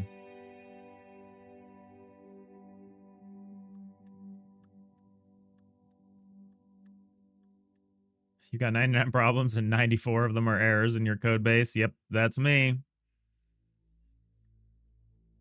All right, so what we're going to do is we're going to say cutaways. Try get value. Out. Cutaway.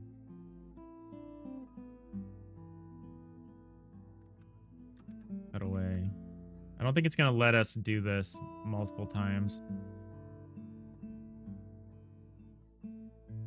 I might make a helper class for this, so that we can encapsulate some of this try get value stuff out of here. I just love a good encapsulation, you know? Because this would be... We're checking to see if it contains a specific... So we would need to do a... It would be this, and it would be not try get value or cutaway.has or not cutaway.has cutaway. I forgot what we were checking. It would be like this.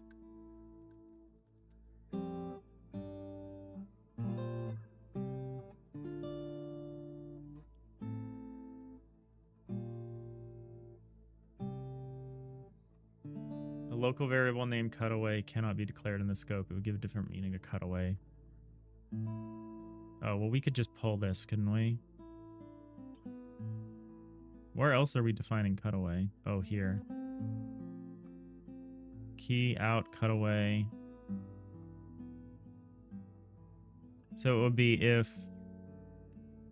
not, so either if we can't get the value out, or the cutaway has a specific value. Okay, so we already have defined, never mind. We've already defined cutaway, so we get it out once. I'd rather not make a class for this. So what we could say is, so if cutaways doesn't, so we can't get a value out of this block anyway, we're skipping it. So easy, GG easy.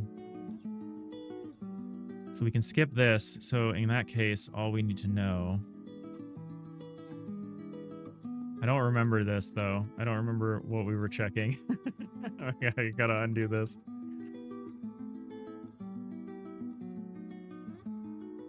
Full bulk cutaway. So we gotta redo this part. So we can't get the value, or the value has a specific value. And then here we want to say if not full bulk cutaways contains. So we want to say and not cutaway dot has cutaway dot full bulk.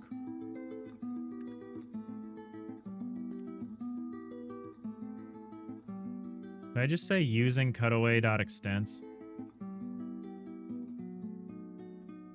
Get this out of here, get this out of here, get this out of here. Can I say using di dot or using cutaway.extents?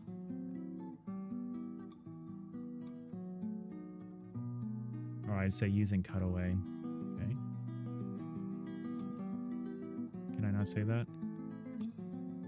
The type, not a namespace. Oh no, using static. Using static di.cutaway.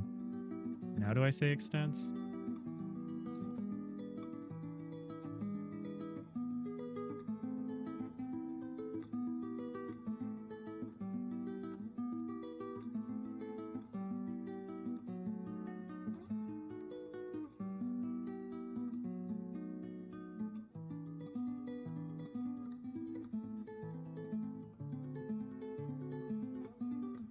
That's better.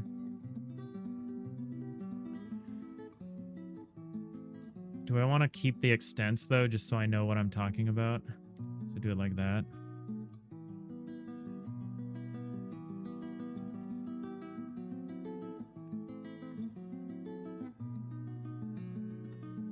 So here we would say extents.halfBulk.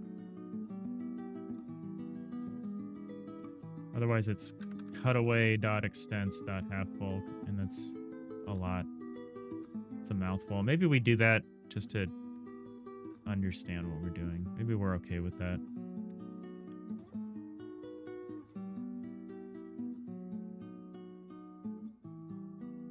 Because that's what we're doing with the block forms. We say block.forms.bulk, just so we know what we're talking about. I could shorten extents to be like easier, but whatever. Who cares? So we can also just say cutaway.halfBulk, or we could say cutaway.extents.halfBulk. It really doesn't matter, does it? I kind of like this better.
Where do I define the empty block? Is it in here? So empty is new with parameterless. Should I do that? Do I have a parameterless constructor? Is that just supported? Oh. Do I have a separate... No, that's just supported, huh? Okay.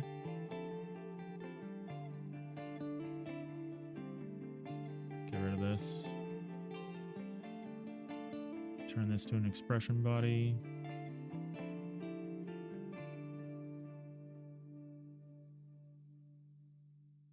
Surely there's like a constructor around here somewhere. No, okay. We can do that here too then. We can say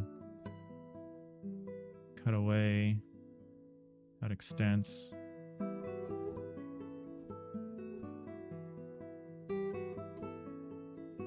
don't know what I should call it. Public, static, cutaway, no cuts.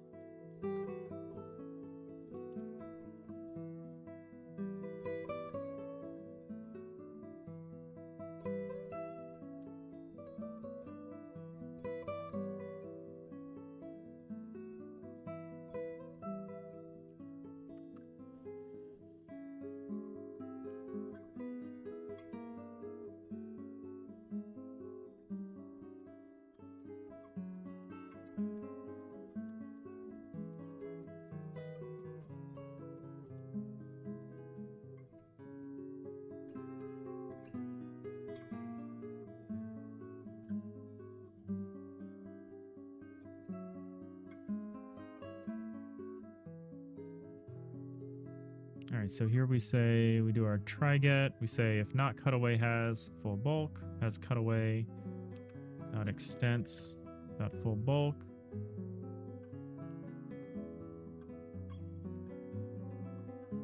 Because this is not full bulk cutaways contains. That is equivalent. How many parentheses do we need? 2.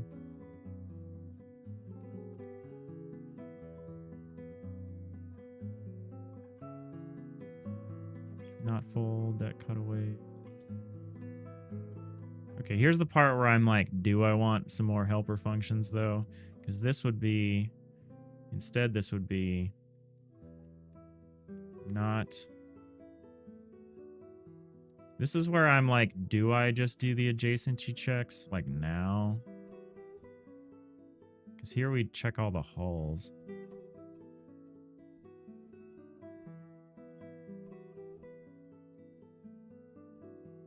Hulls try get value.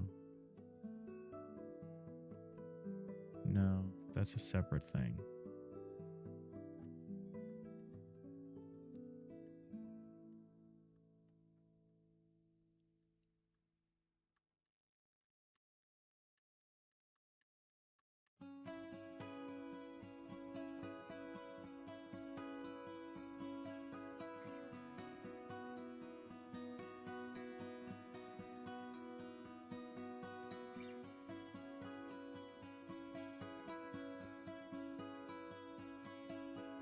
I don't want to do these try get values like all the time.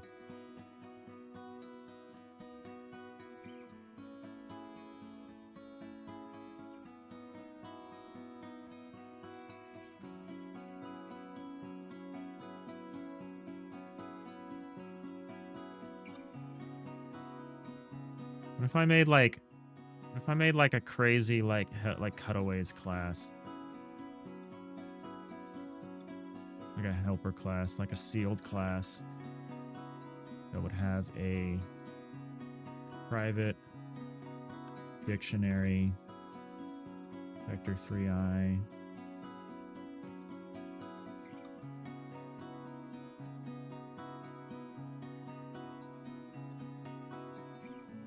system dictionary, cutaway.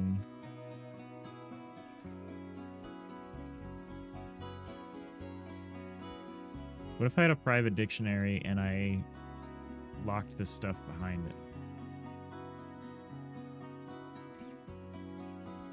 And you could ask it if you have a vector or if it has, or if there's a value.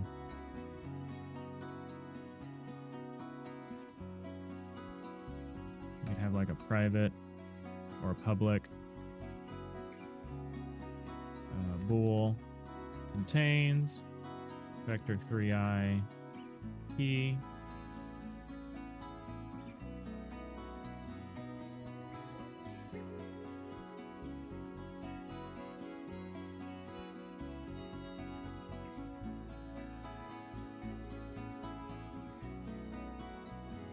You have a public bool has.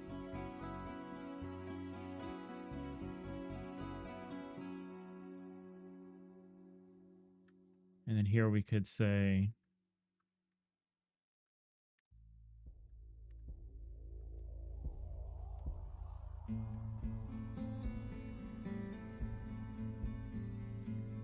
we could do a getter default thing again.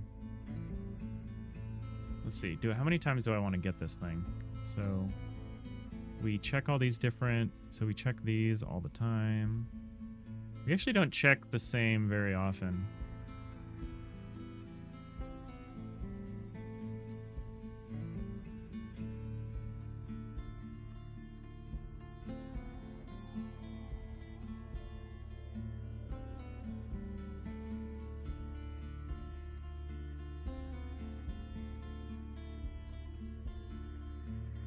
So what if instead, so the contains check is fine, I guess.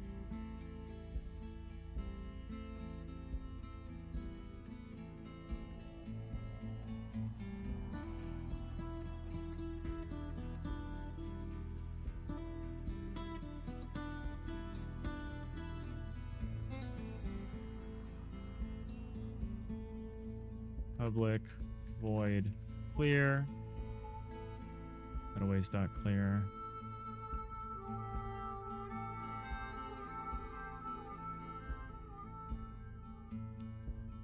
So it would be like a vector 3i key cutaway.extents value.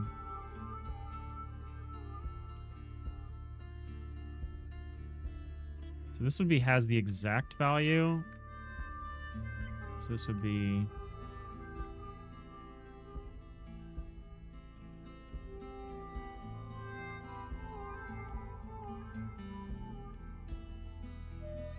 Maybe I want to write the get function first.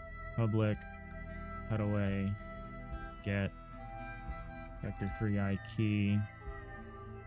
And it would be... What if this doesn't find anything? What happens when the index in fails?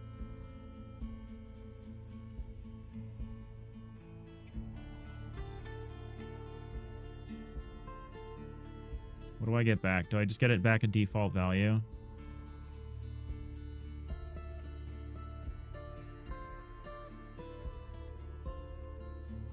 Where's the indexer? Item T key.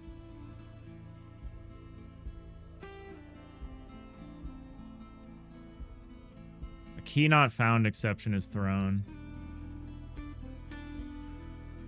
Yeah, so the try, what we want is try get.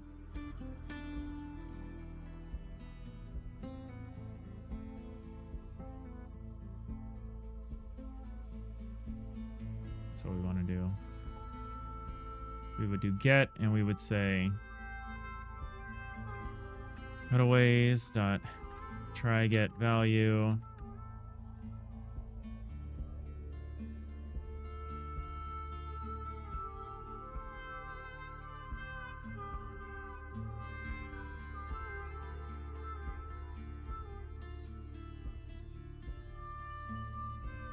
out variable value.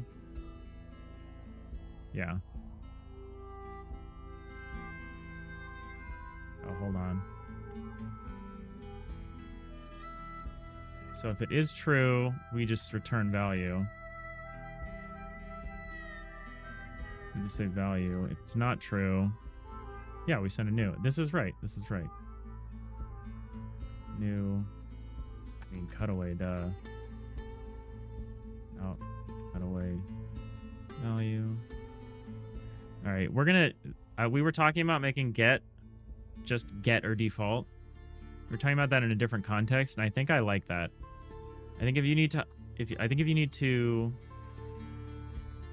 I think we'll implement a try get as well. So we'd say cutaway try get. Actually, no, it's not cutaway. It'd be public bool try get vector 3i key. And there would be out cutaway value.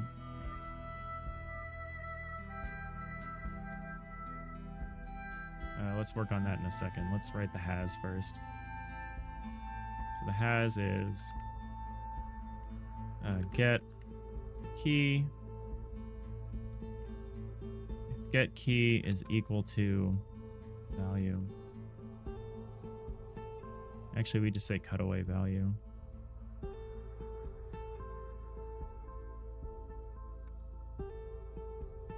That way, if the value is a cutaway or it's an extent, it doesn't matter. It'll just work.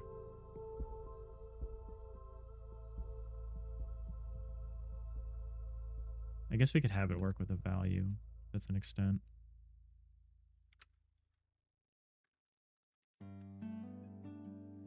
Just to save us the conversion if we don't need to do it. We got ads coming in a minute. Brace yourselves.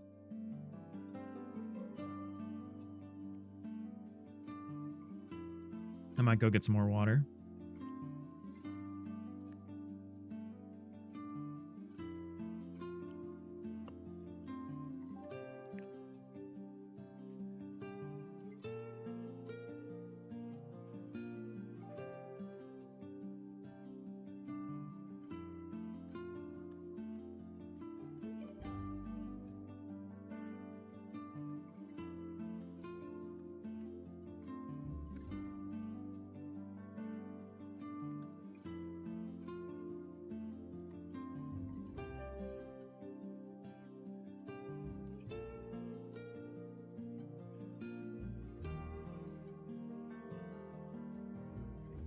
This is pretty easy so far here. I think that's all we need for now.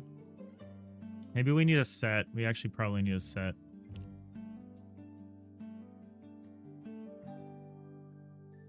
Or we can implement an indexer.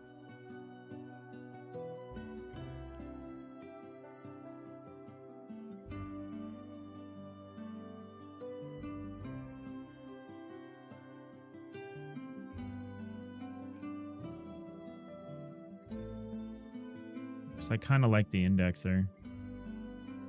Otherwise, it would be like cutaways dot set.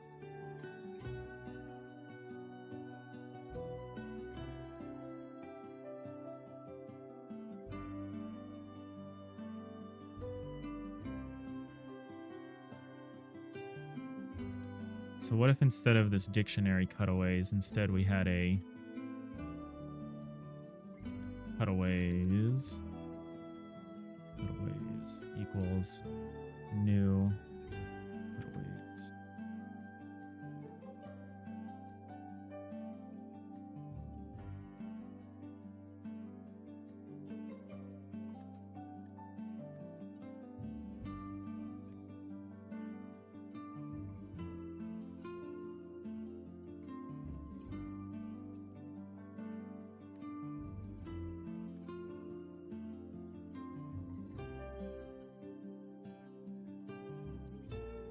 Do I need any additional functionality, maybe? Maybe.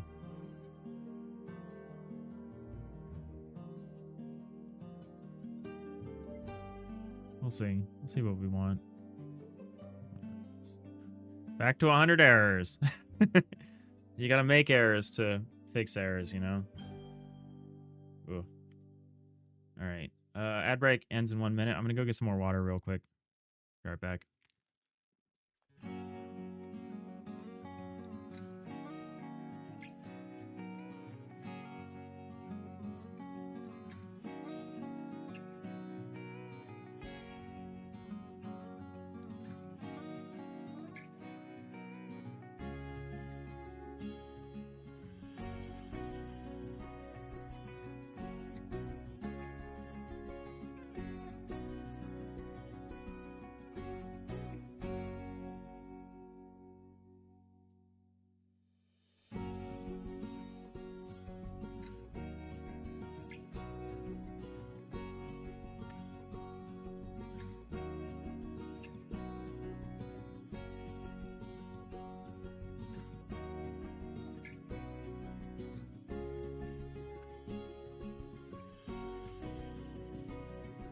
All right, we're back.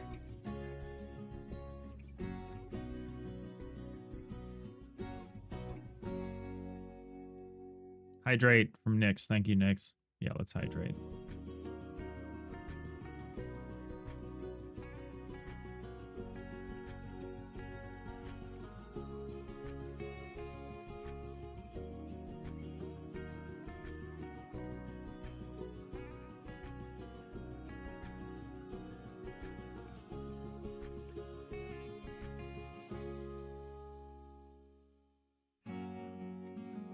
So if I wanted to implement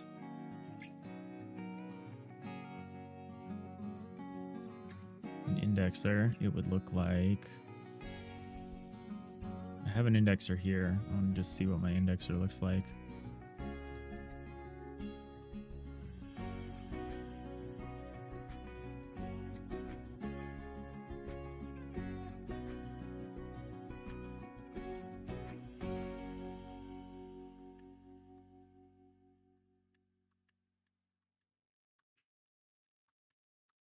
It outputs an int when it's this. I haven't used an indexer in this case before, but it should be doable. Where does the indexer go, though? Put it there-ish. Let's put it up here.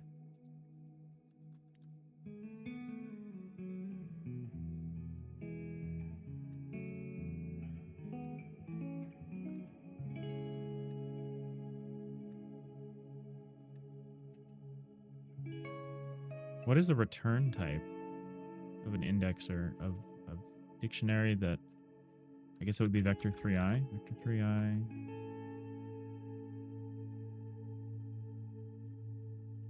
It's probably not a great example. This. Okay.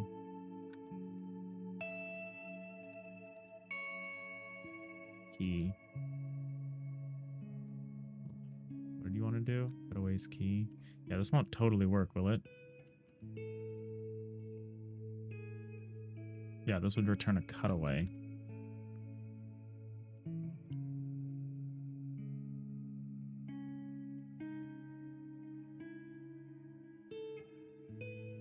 Is that it? That's easy. I guess all we're doing is providing a way into the dictionary, and we're taking advantage of the dictionary's own indexer. Okay.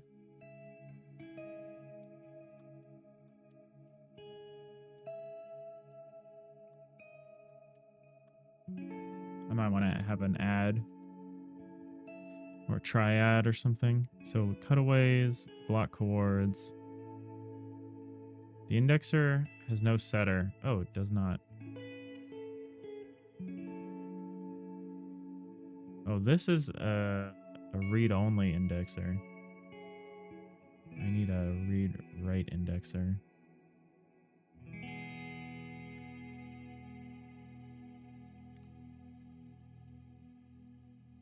How does your indexer work?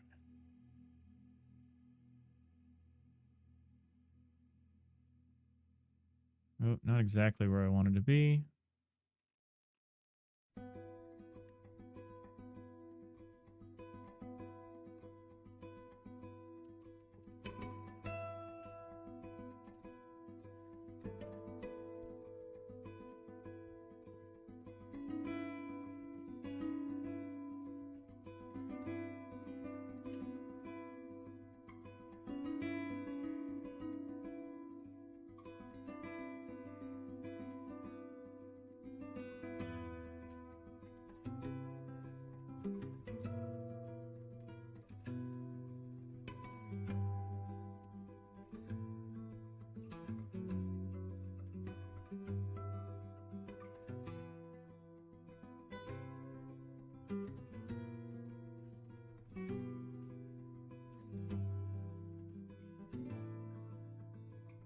All right, I want to see how they do this.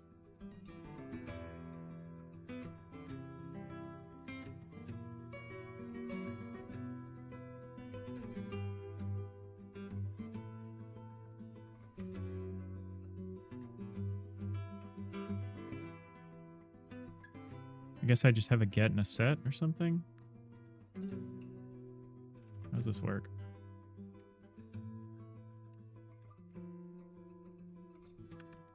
Like this. So get is get key. And then set is probably need a function for this.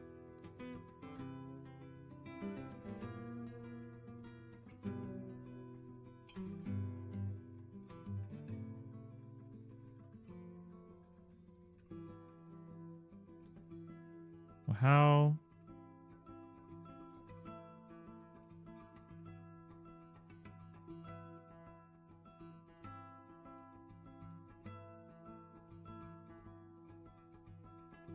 How do I know what to set?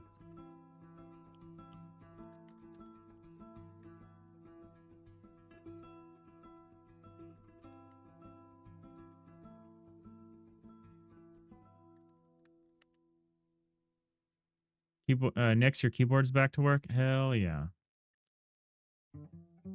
How do I know what to set here?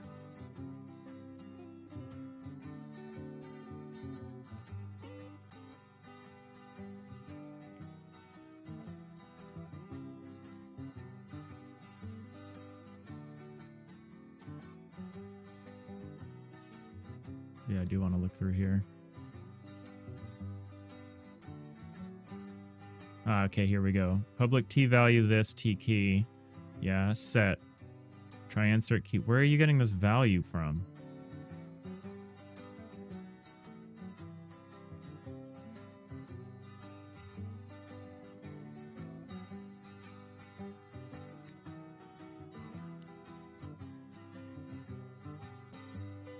That's maybe what I don't understand with an indexer that's a setter like this. It's got T key key. Ref T value is ref find value for the key.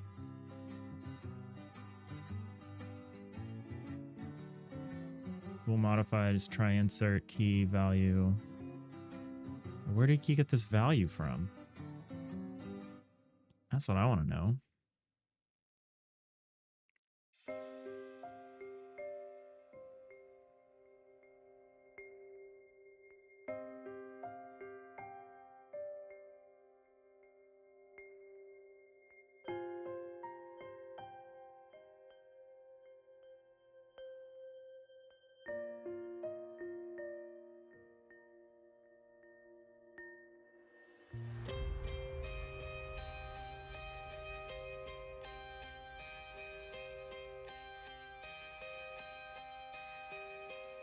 I don't understand, but it's cool.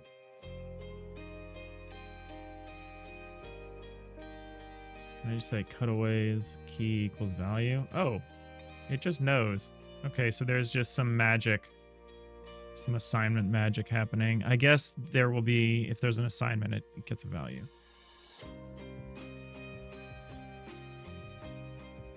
I see.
I'm just going to write it like this.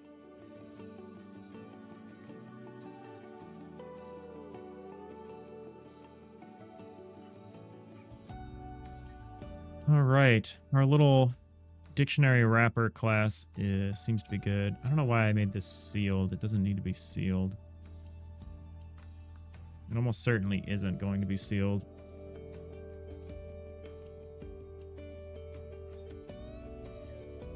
And in fact, we probably want to make this a little more generic in the future. But for now, we'll keep it specific.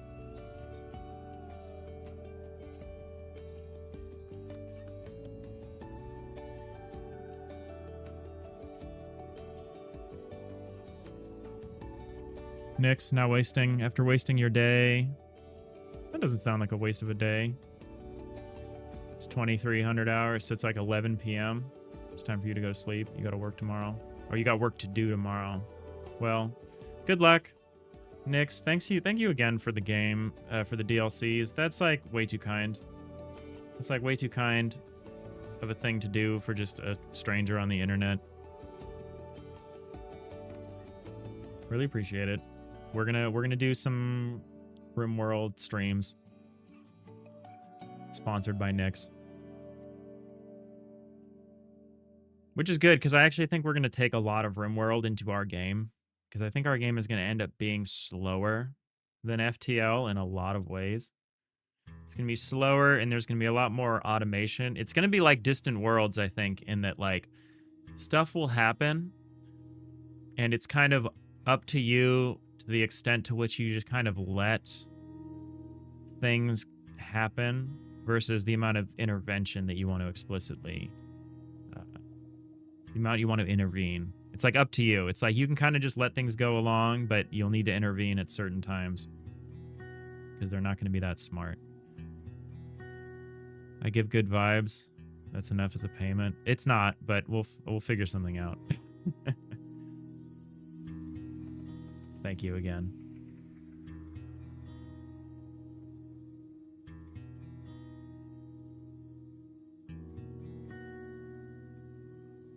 I don't know about this cutaway.extents.halfbulk. Yeah, I think it's okay. Oh, I was gonna implement a has any. We don't have a has any. We have has. We need public bool has any.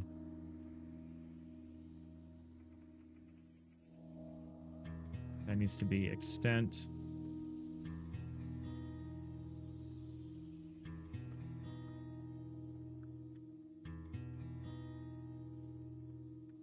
Oh, the has any is a little more complicated, isn't it? How do I implement that for the block forms?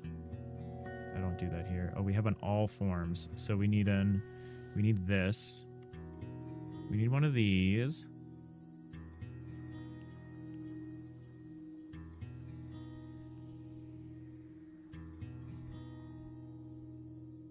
And this would be all extents.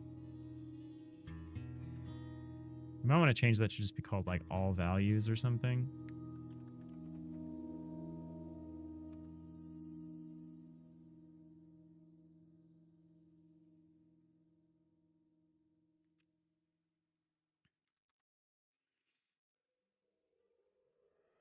Still have a use of this somewhere where...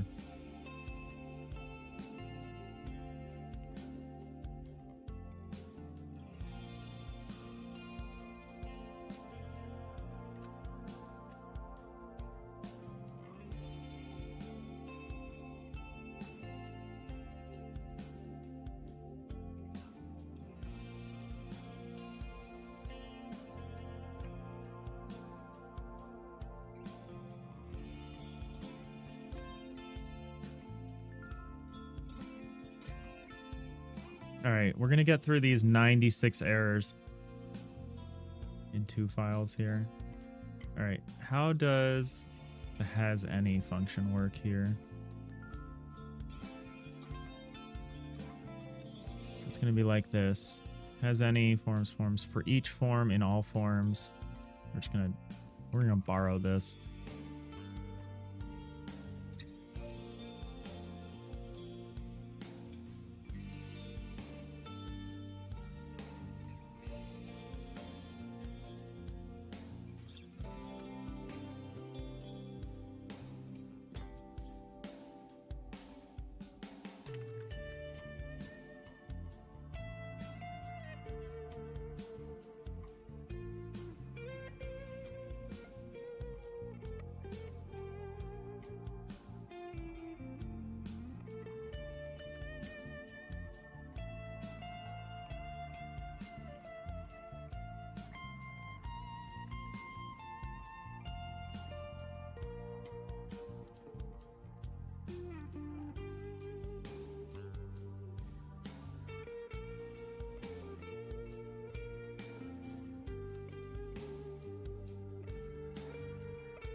All right, so we have a has any. So it's either like has exactly or has any. Has any is good for when you're dealing with a compound situation. All right, so now we need to say, so what we do here is we say if not cutaways dot try get value out. We just say try get.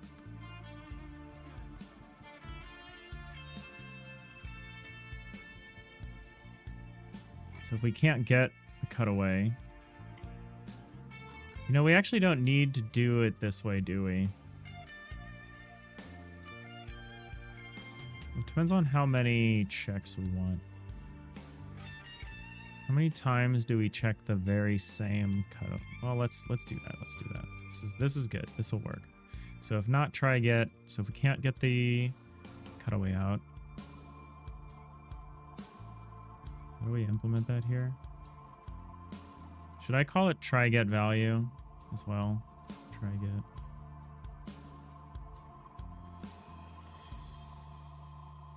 Probably keep it consistent with the underlying functionality here.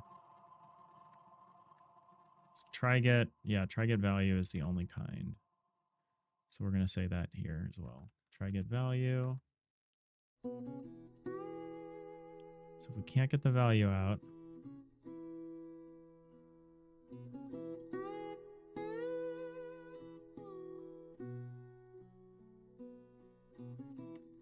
and that's fine because we're going to use this out value a lot.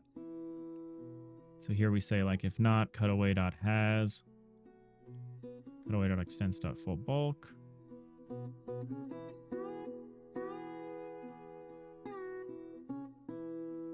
Here we say not full-dec cutaways.contains. So for this, what we want to say, if not. So if we do a has check and we pass in. Oh, no, I've already written that, haven't I? Has key value. So get value. Yeah, I like this. So we can do a no cuts check as well. We can see if it's like empty.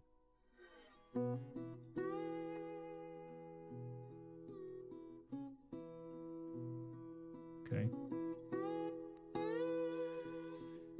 So instead of this, we say not cutaways has key.xyz minus vector 3i.y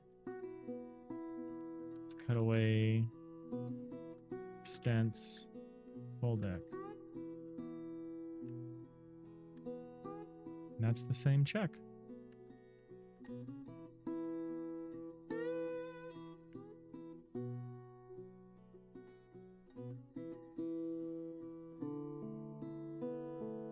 And we do the same thing here.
All right, so here's where we start to get some value. So instead of this, we basically, instead of all three of these, we can instead say, and not cutaways dot contains key dot xyz plus vector 3i dot z. We can get rid of all three of these. Swap that with a single check. I think we're doing the same thing here, aren't we? Yeah, we're doing the same thing.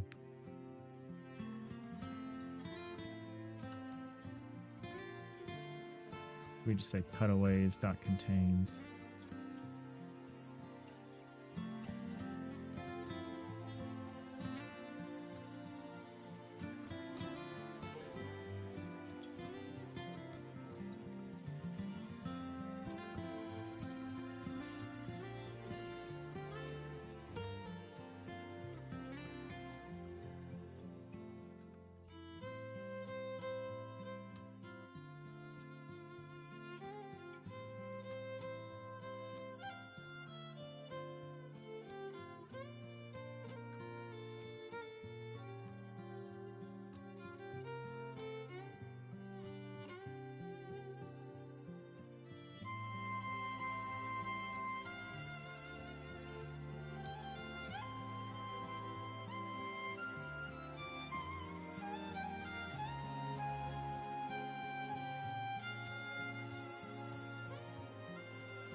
Sorry if I'm being quiet. I'm just making sure I don't make a mistake here.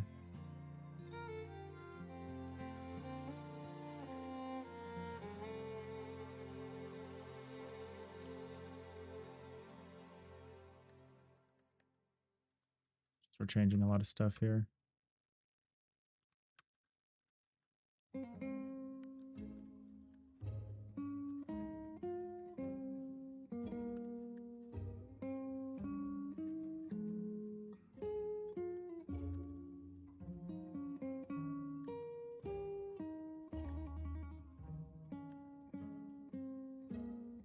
Oh, this isn't a not, this is positive. That's the kind of mistake that I want to defend against.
Down to 72 errors.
All right, we're working our way. We're halfway there. We're halfway there.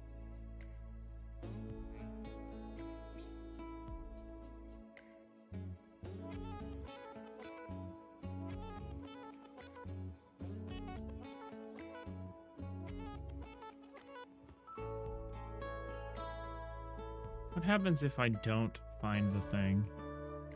Has. Get. Key.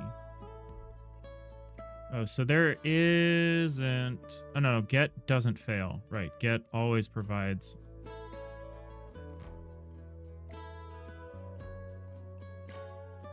It's just safe because it does a try get, and then it returns default otherwise. Can I just say default?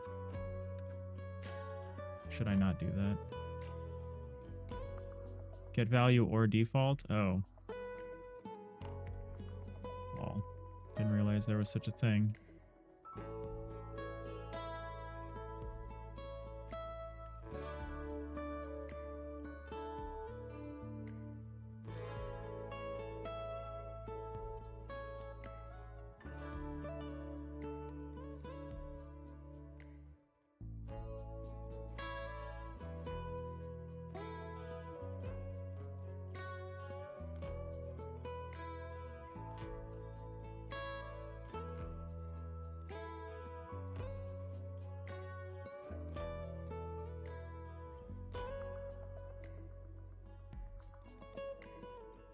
Oh, we can say cutaway.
Cutaways.contains. If cutaways.contains is not true, do we just skip?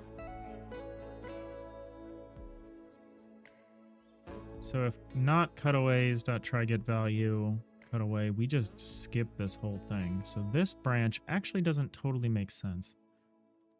Unless I'm misunderstanding. Oh, half bulk cutaways. I see. So we say cutaway.has extents not half bulk. We want to see if that is true or is the same as this. Cutaways.has key.xyz minus vector 3i.y extents.halfbulk. Halfbulk. There you go. Oh.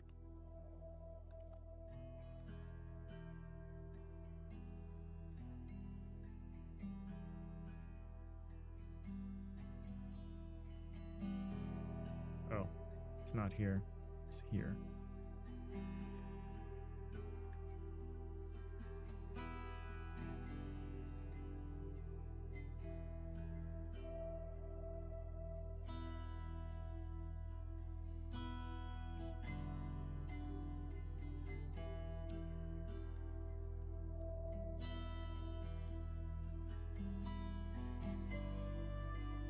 All right. Is there anything here that we can simplify? Full. Okay, yeah, this is simplified. Simplifiable.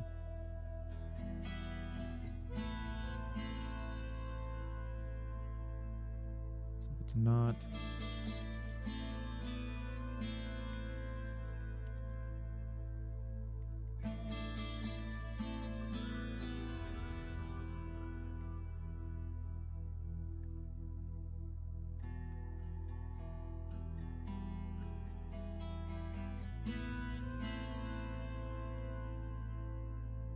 So these three are simplifiable here.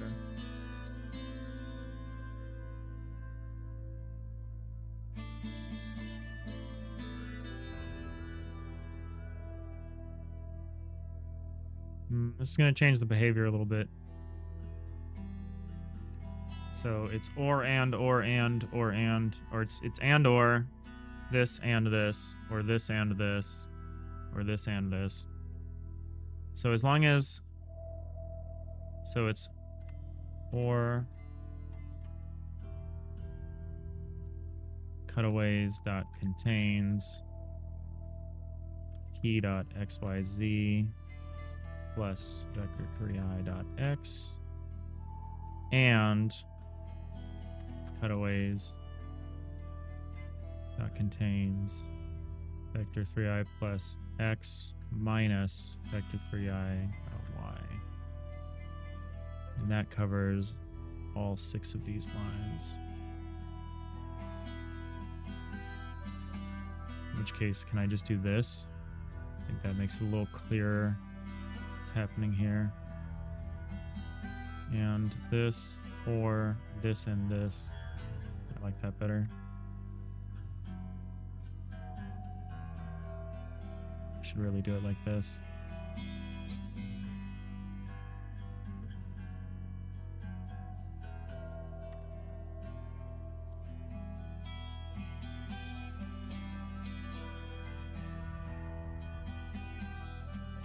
Shouldn't need a parentheses here, but I don't want to test that right now.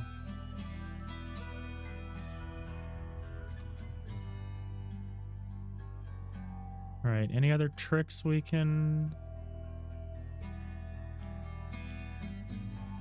Ooh, here's a simplification that's fun. We can say and not cutaways dot contains key dot xyz plus vector 3i dot y. We can say cutaway. We can say extents dot full bulk or cutaway dot extents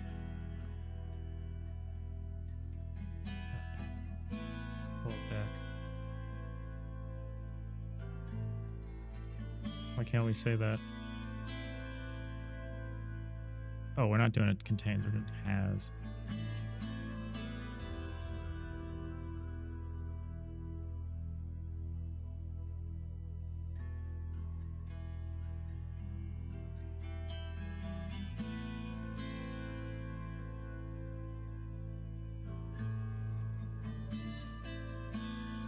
It's a small simplification, but I'll take anything I can get right now.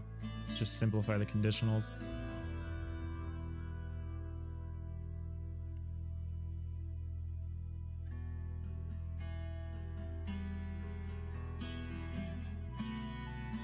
All right, 54 errors. Only 54 more to go. All right, so this is half bulk cutaway contains this. I can rewrite that as cutaway dot has half bulk.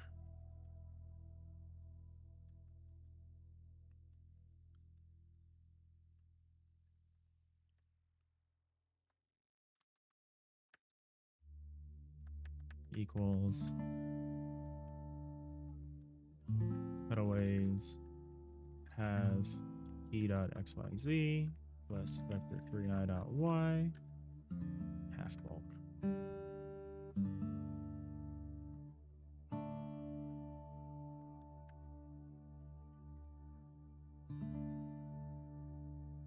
There's a parentheses here.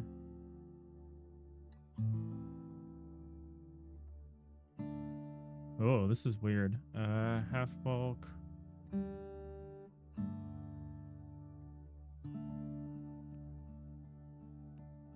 Oh, so if they're the same, or so if it's this equals this, or this and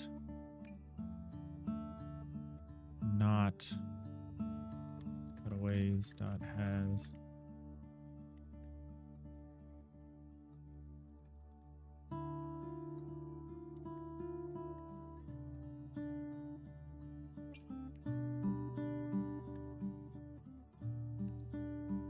it's a little weird, but I guess it works.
All right.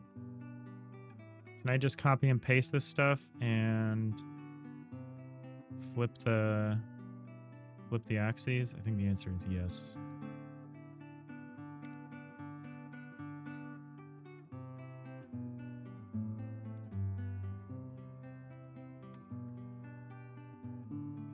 It's an easy way to make mistakes, but it'll also save me time.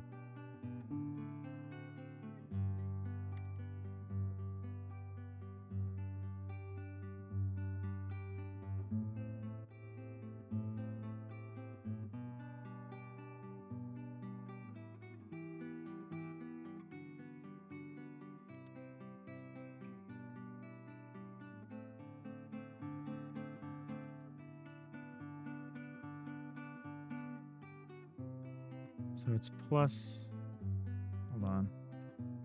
I'm gonna do it like this. So it's minus x. So it should be the same. We just substitute the axis wherever we see it.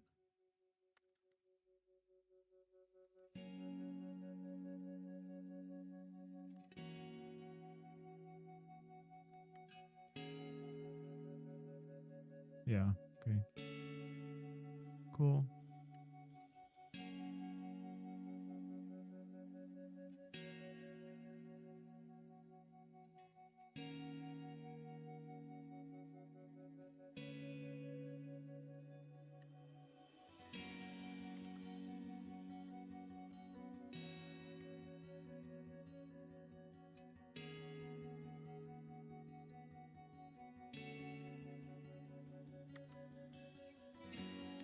This is where I'm gonna make a mistake.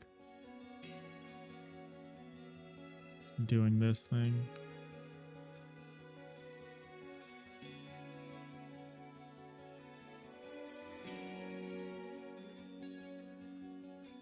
So I should have done it like this.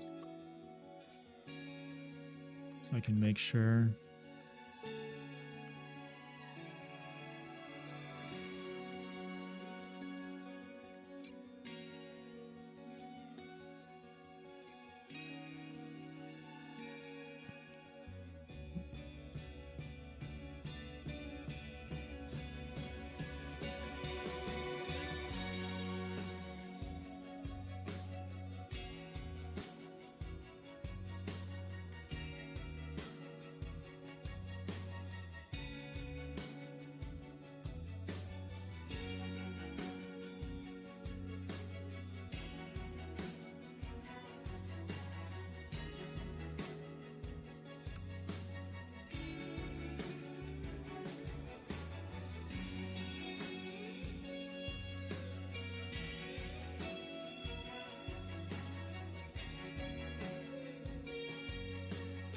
All right, 2 categories left to go here. And I think the doors are really easy. And then we will have successfully refactored our 3 hash sets into a single hash map, which will be nice. It'll be nice for us.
Okay, one more layer here.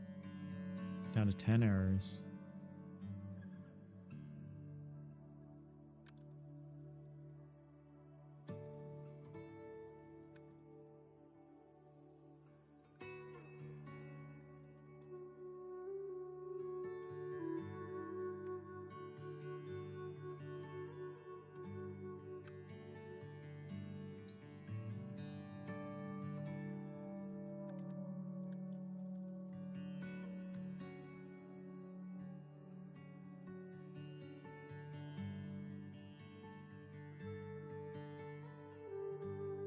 All right, where are the rest of these errors? Down here.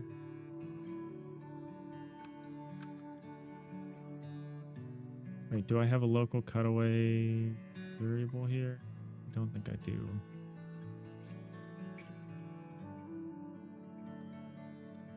Say cutaway. Cutaways dot get.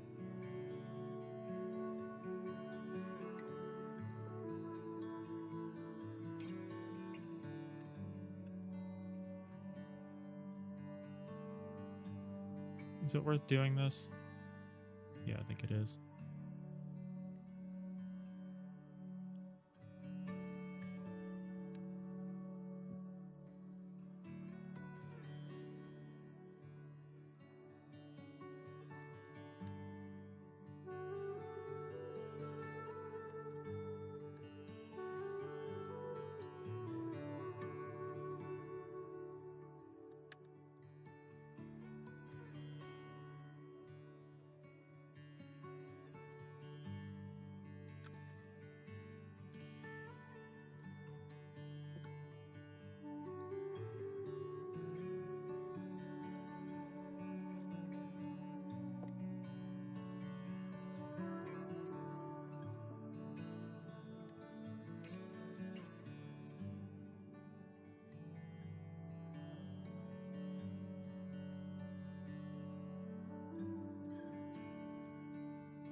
One more error.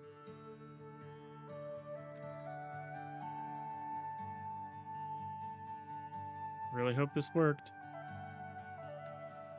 This was a lot of changes to make all at once.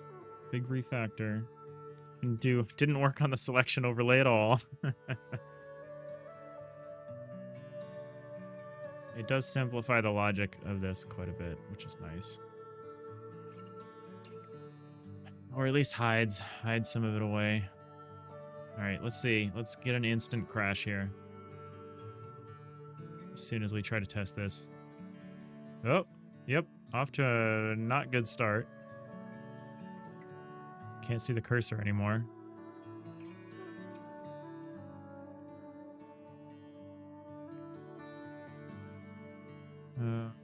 What could that have done?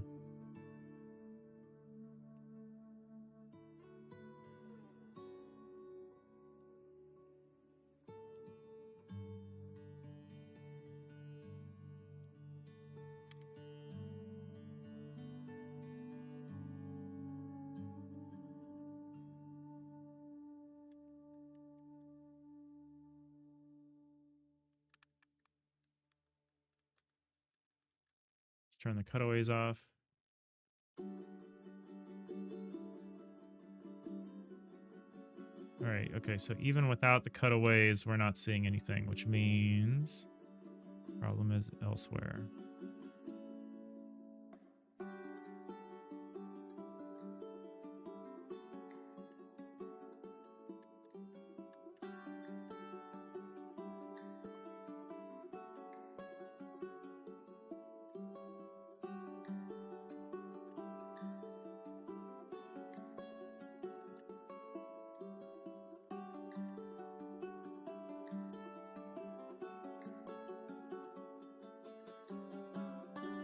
probably continuing through everything in a way that is not good.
I think I made a mistake with the comparison, with the has comparison here.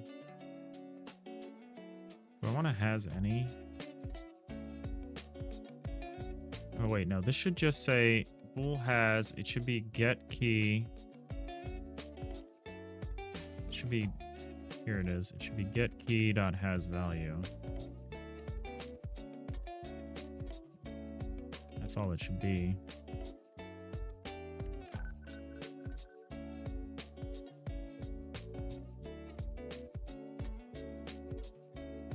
That was probably it. Let's see.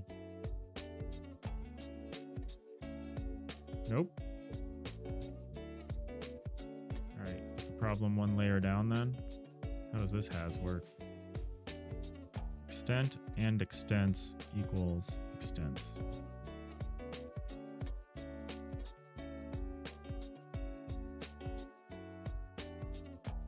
That's correct.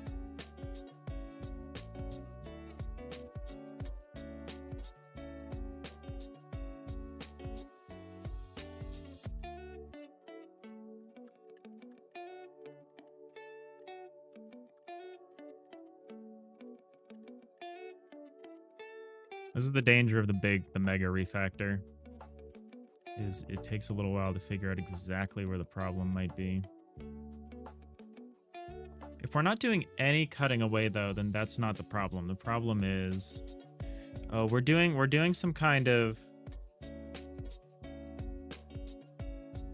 think I understand.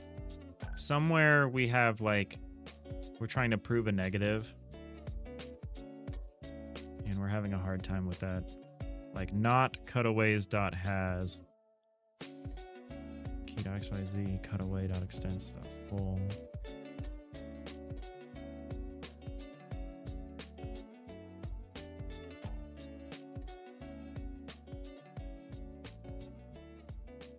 No, that should be fine. Good luck with the refactors. You're gonna head out. No worries, stupid hawker. Have a great weekend. We'll be wrapping up soon as I can fix this. Well, I say soon. The answer is as soon as I can fix this, which may or may not be soon.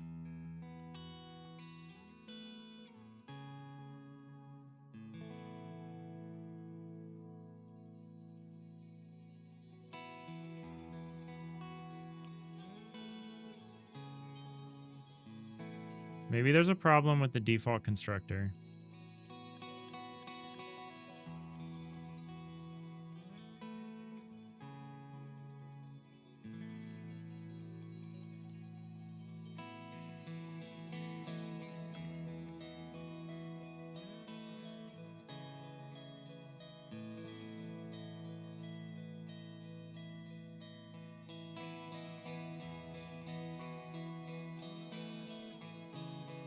Extent equals 0. Okay, no, that's correct.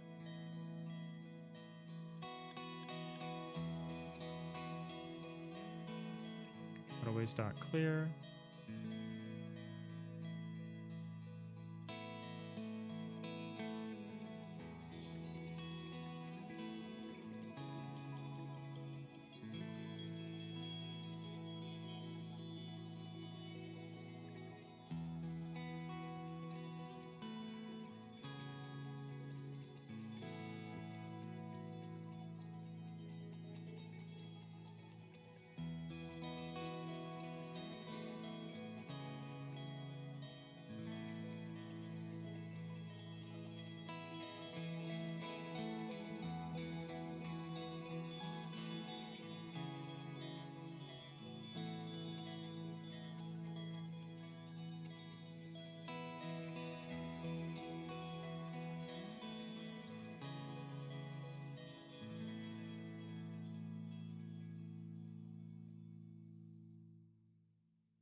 This function looks correct. Or has function.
Okay.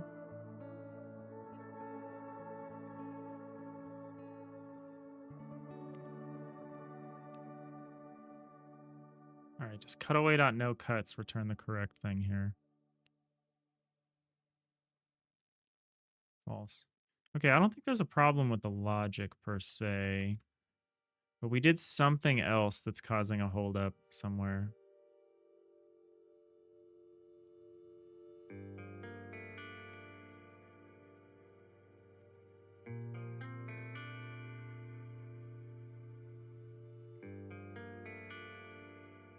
Almost certainly in generate tile cell data. So if not, cutaways.tryGetValue key XYZ. Oh.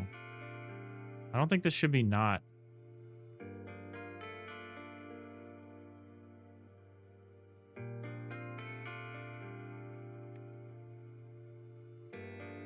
Yeah, this can't be not.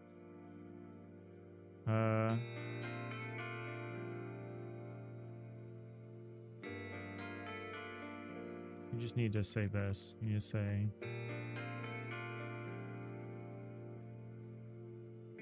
Because, yeah, obviously, if there's no cutaway...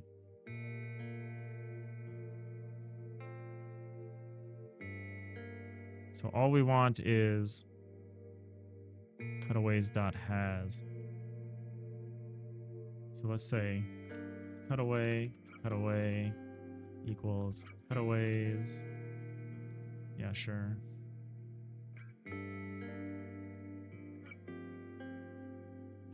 And then we just say this.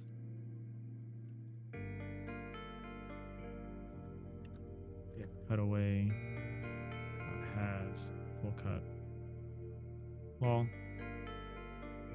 That should be it. That should have been the problem. Oh, we crashed. I'm okay with a crash. Key not found exception. Ooh.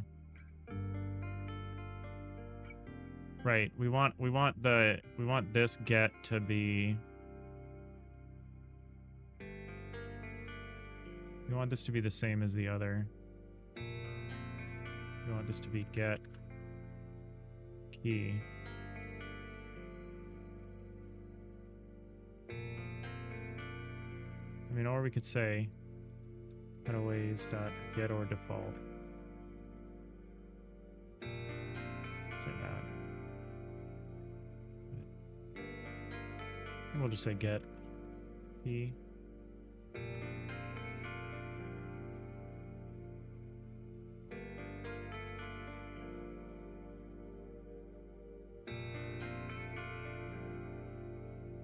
Oh, all right. So I should probably turn the cutaway system back on, or our test is going to be weird.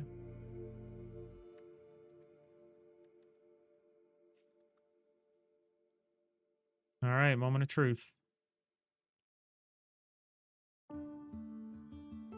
Hey, Bear Like Lion, what's up? How's it going? Happy Friday.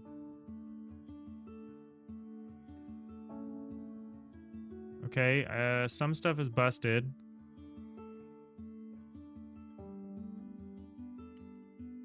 I can see some stuff, but I'm only seeing like one thing that might be busted.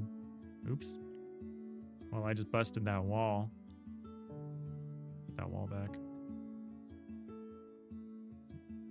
This all looks good. Going great. You're crunching for launch on Monday? For launch? Straight busting over there. Yeah, I believe you. Hit me with that Steam page link if you got it.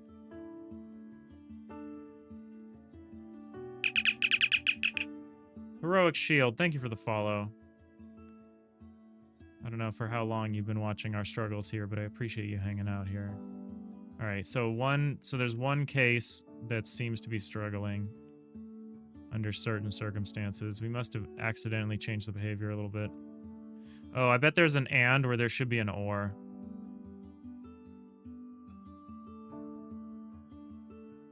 I think I have an idea.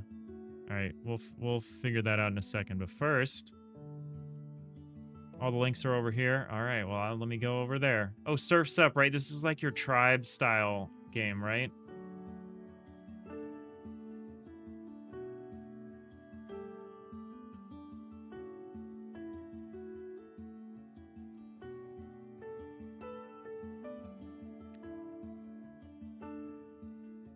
You got all these world records and stuff. Cool. Let me open the Steam link. Let me see what it does. Oh, that was safe. Surf's Up. Sorry that the music doesn't really match this. This is so cool. What was this? This is like based on like a Counter-Strike map, Counter-Strike mod, sorta. Like CS Surf kind of thing. Super cool. That's awesome. Yeah, release date July 7th. Hell yes. Based on a Counter-Strike mod. That's awesome. Is it still in the source engine, or is it did you migrate it to something or rebuild it from scratch?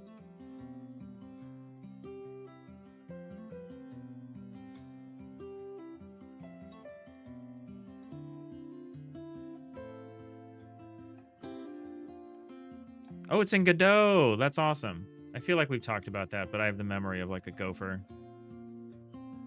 Super cool. I'll drop in the Steam page link for anyone that's interested.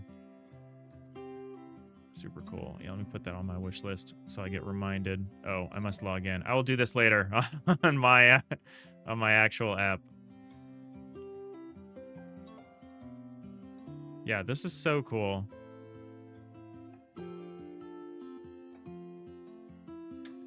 Very exciting, very exciting. How do you feel about the launch? Do you feel overwhelmed, like you're scrambling to get everything done, or do you feel like you're in a pretty good place?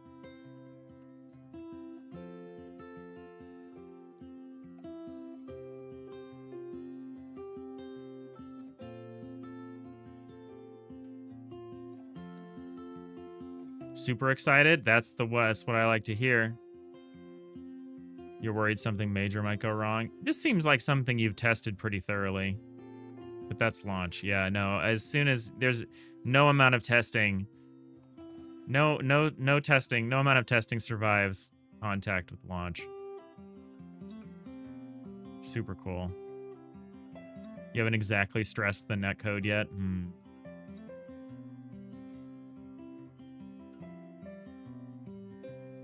Is it like dedicated servers and stuff? Or is it pretty local? Because I see that you have a lot of leaderboard stuff, so I presume you're concerned with like cheating and everything. All the usual good stuff. All right. So we busted the bulk X and bulk Y logic a little bit. And I think I know where we did it.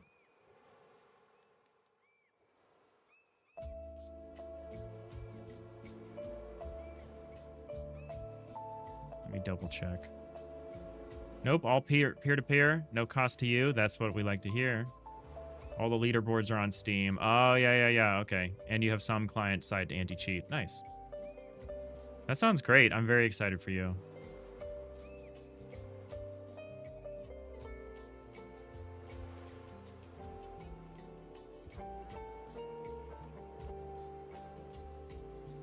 All right, so it's particularly the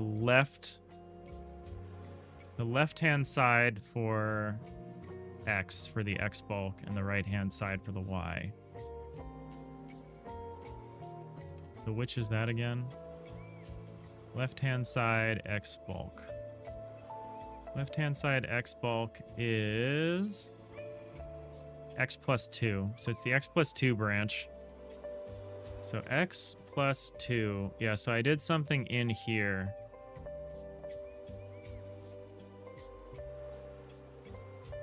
So cutaway has half bulk is equal to cutaways has half bulk. Or maybe this needed to be parenthetical here.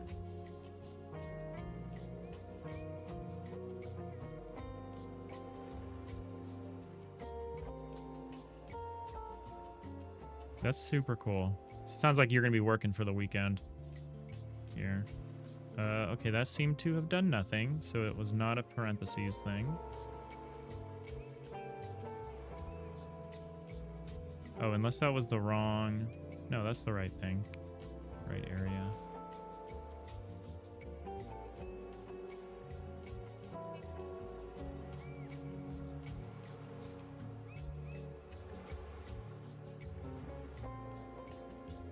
So it's supposed to be if this is the same as this, or this is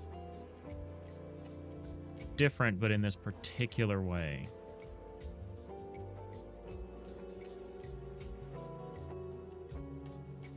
We're gonna refer to the code here. We're gonna look back. We're gonna get in the Wayback Machine. We're gonna see what we changed here. Make sure we did it right. So the X plus 2 branch. So we took a bunch of this stuff away. Full bulk cutaways contains and not half bulk cutaways contains. Whoa. Did I get rid of too much here?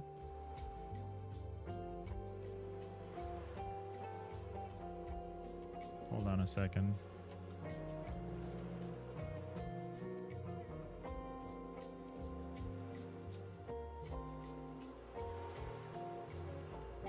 I very well could have.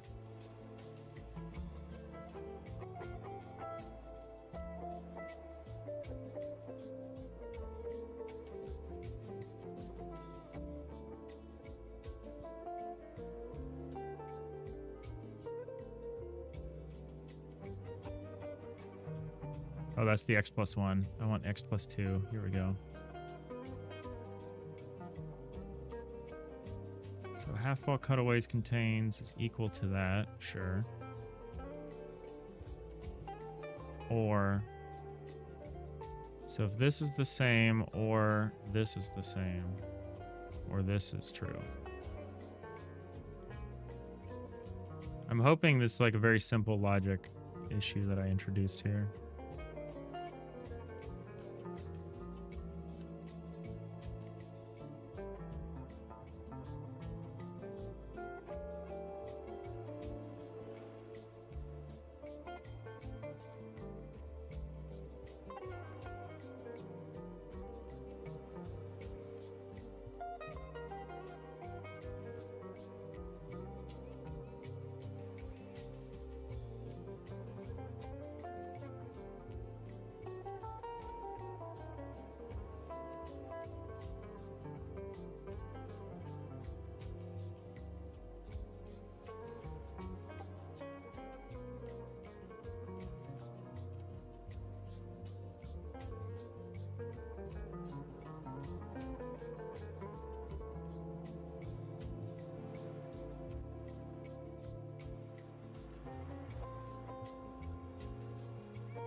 Oh, I see where I made a mistake. I tried to be clever.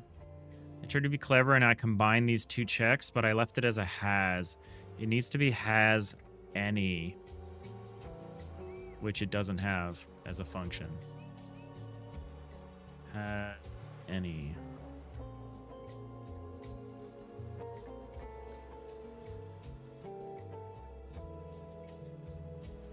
Yeah, there you go. Oops. Egg on my face. It was looking for an exact comparison when it's just looking for this or this. I wonder if I'm doing that anywhere else. I don't think so. As any. That should be it. Everything else looked good, which would be great. 'Cause I think I'm ready to start, like, enjoying my weekend. And to be done with work.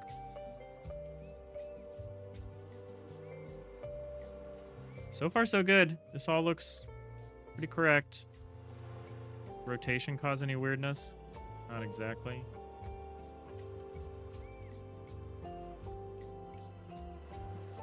I think we did it. I think we successfully refactored that.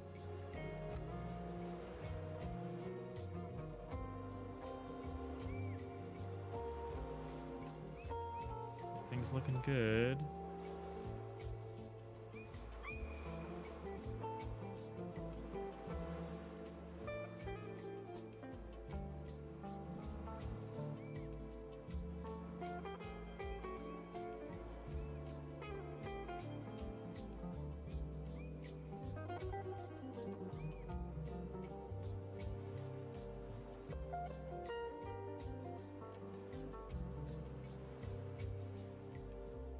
Weird stuff with neighbors, half blocks and full blocks, in weird orders.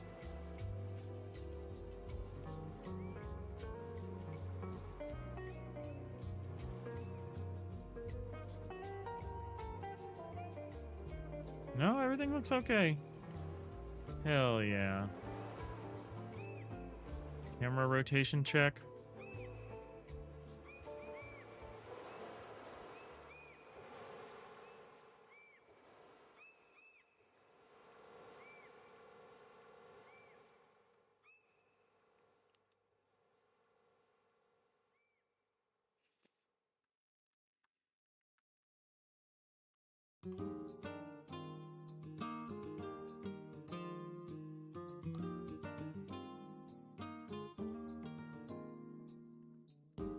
All right. I think we're good.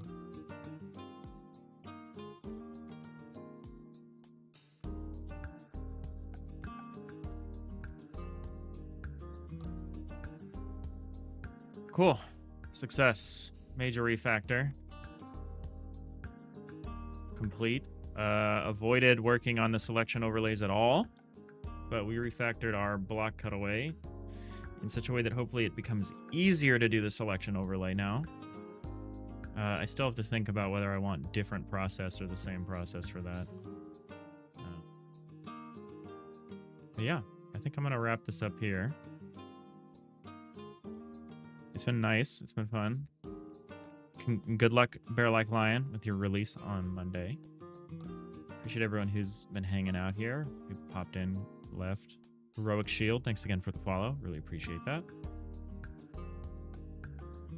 But yeah, I want to thank you all so much for watching. We'll be back Tuesday. Hope you all have an excellent weekend here. See you all next time. Bye.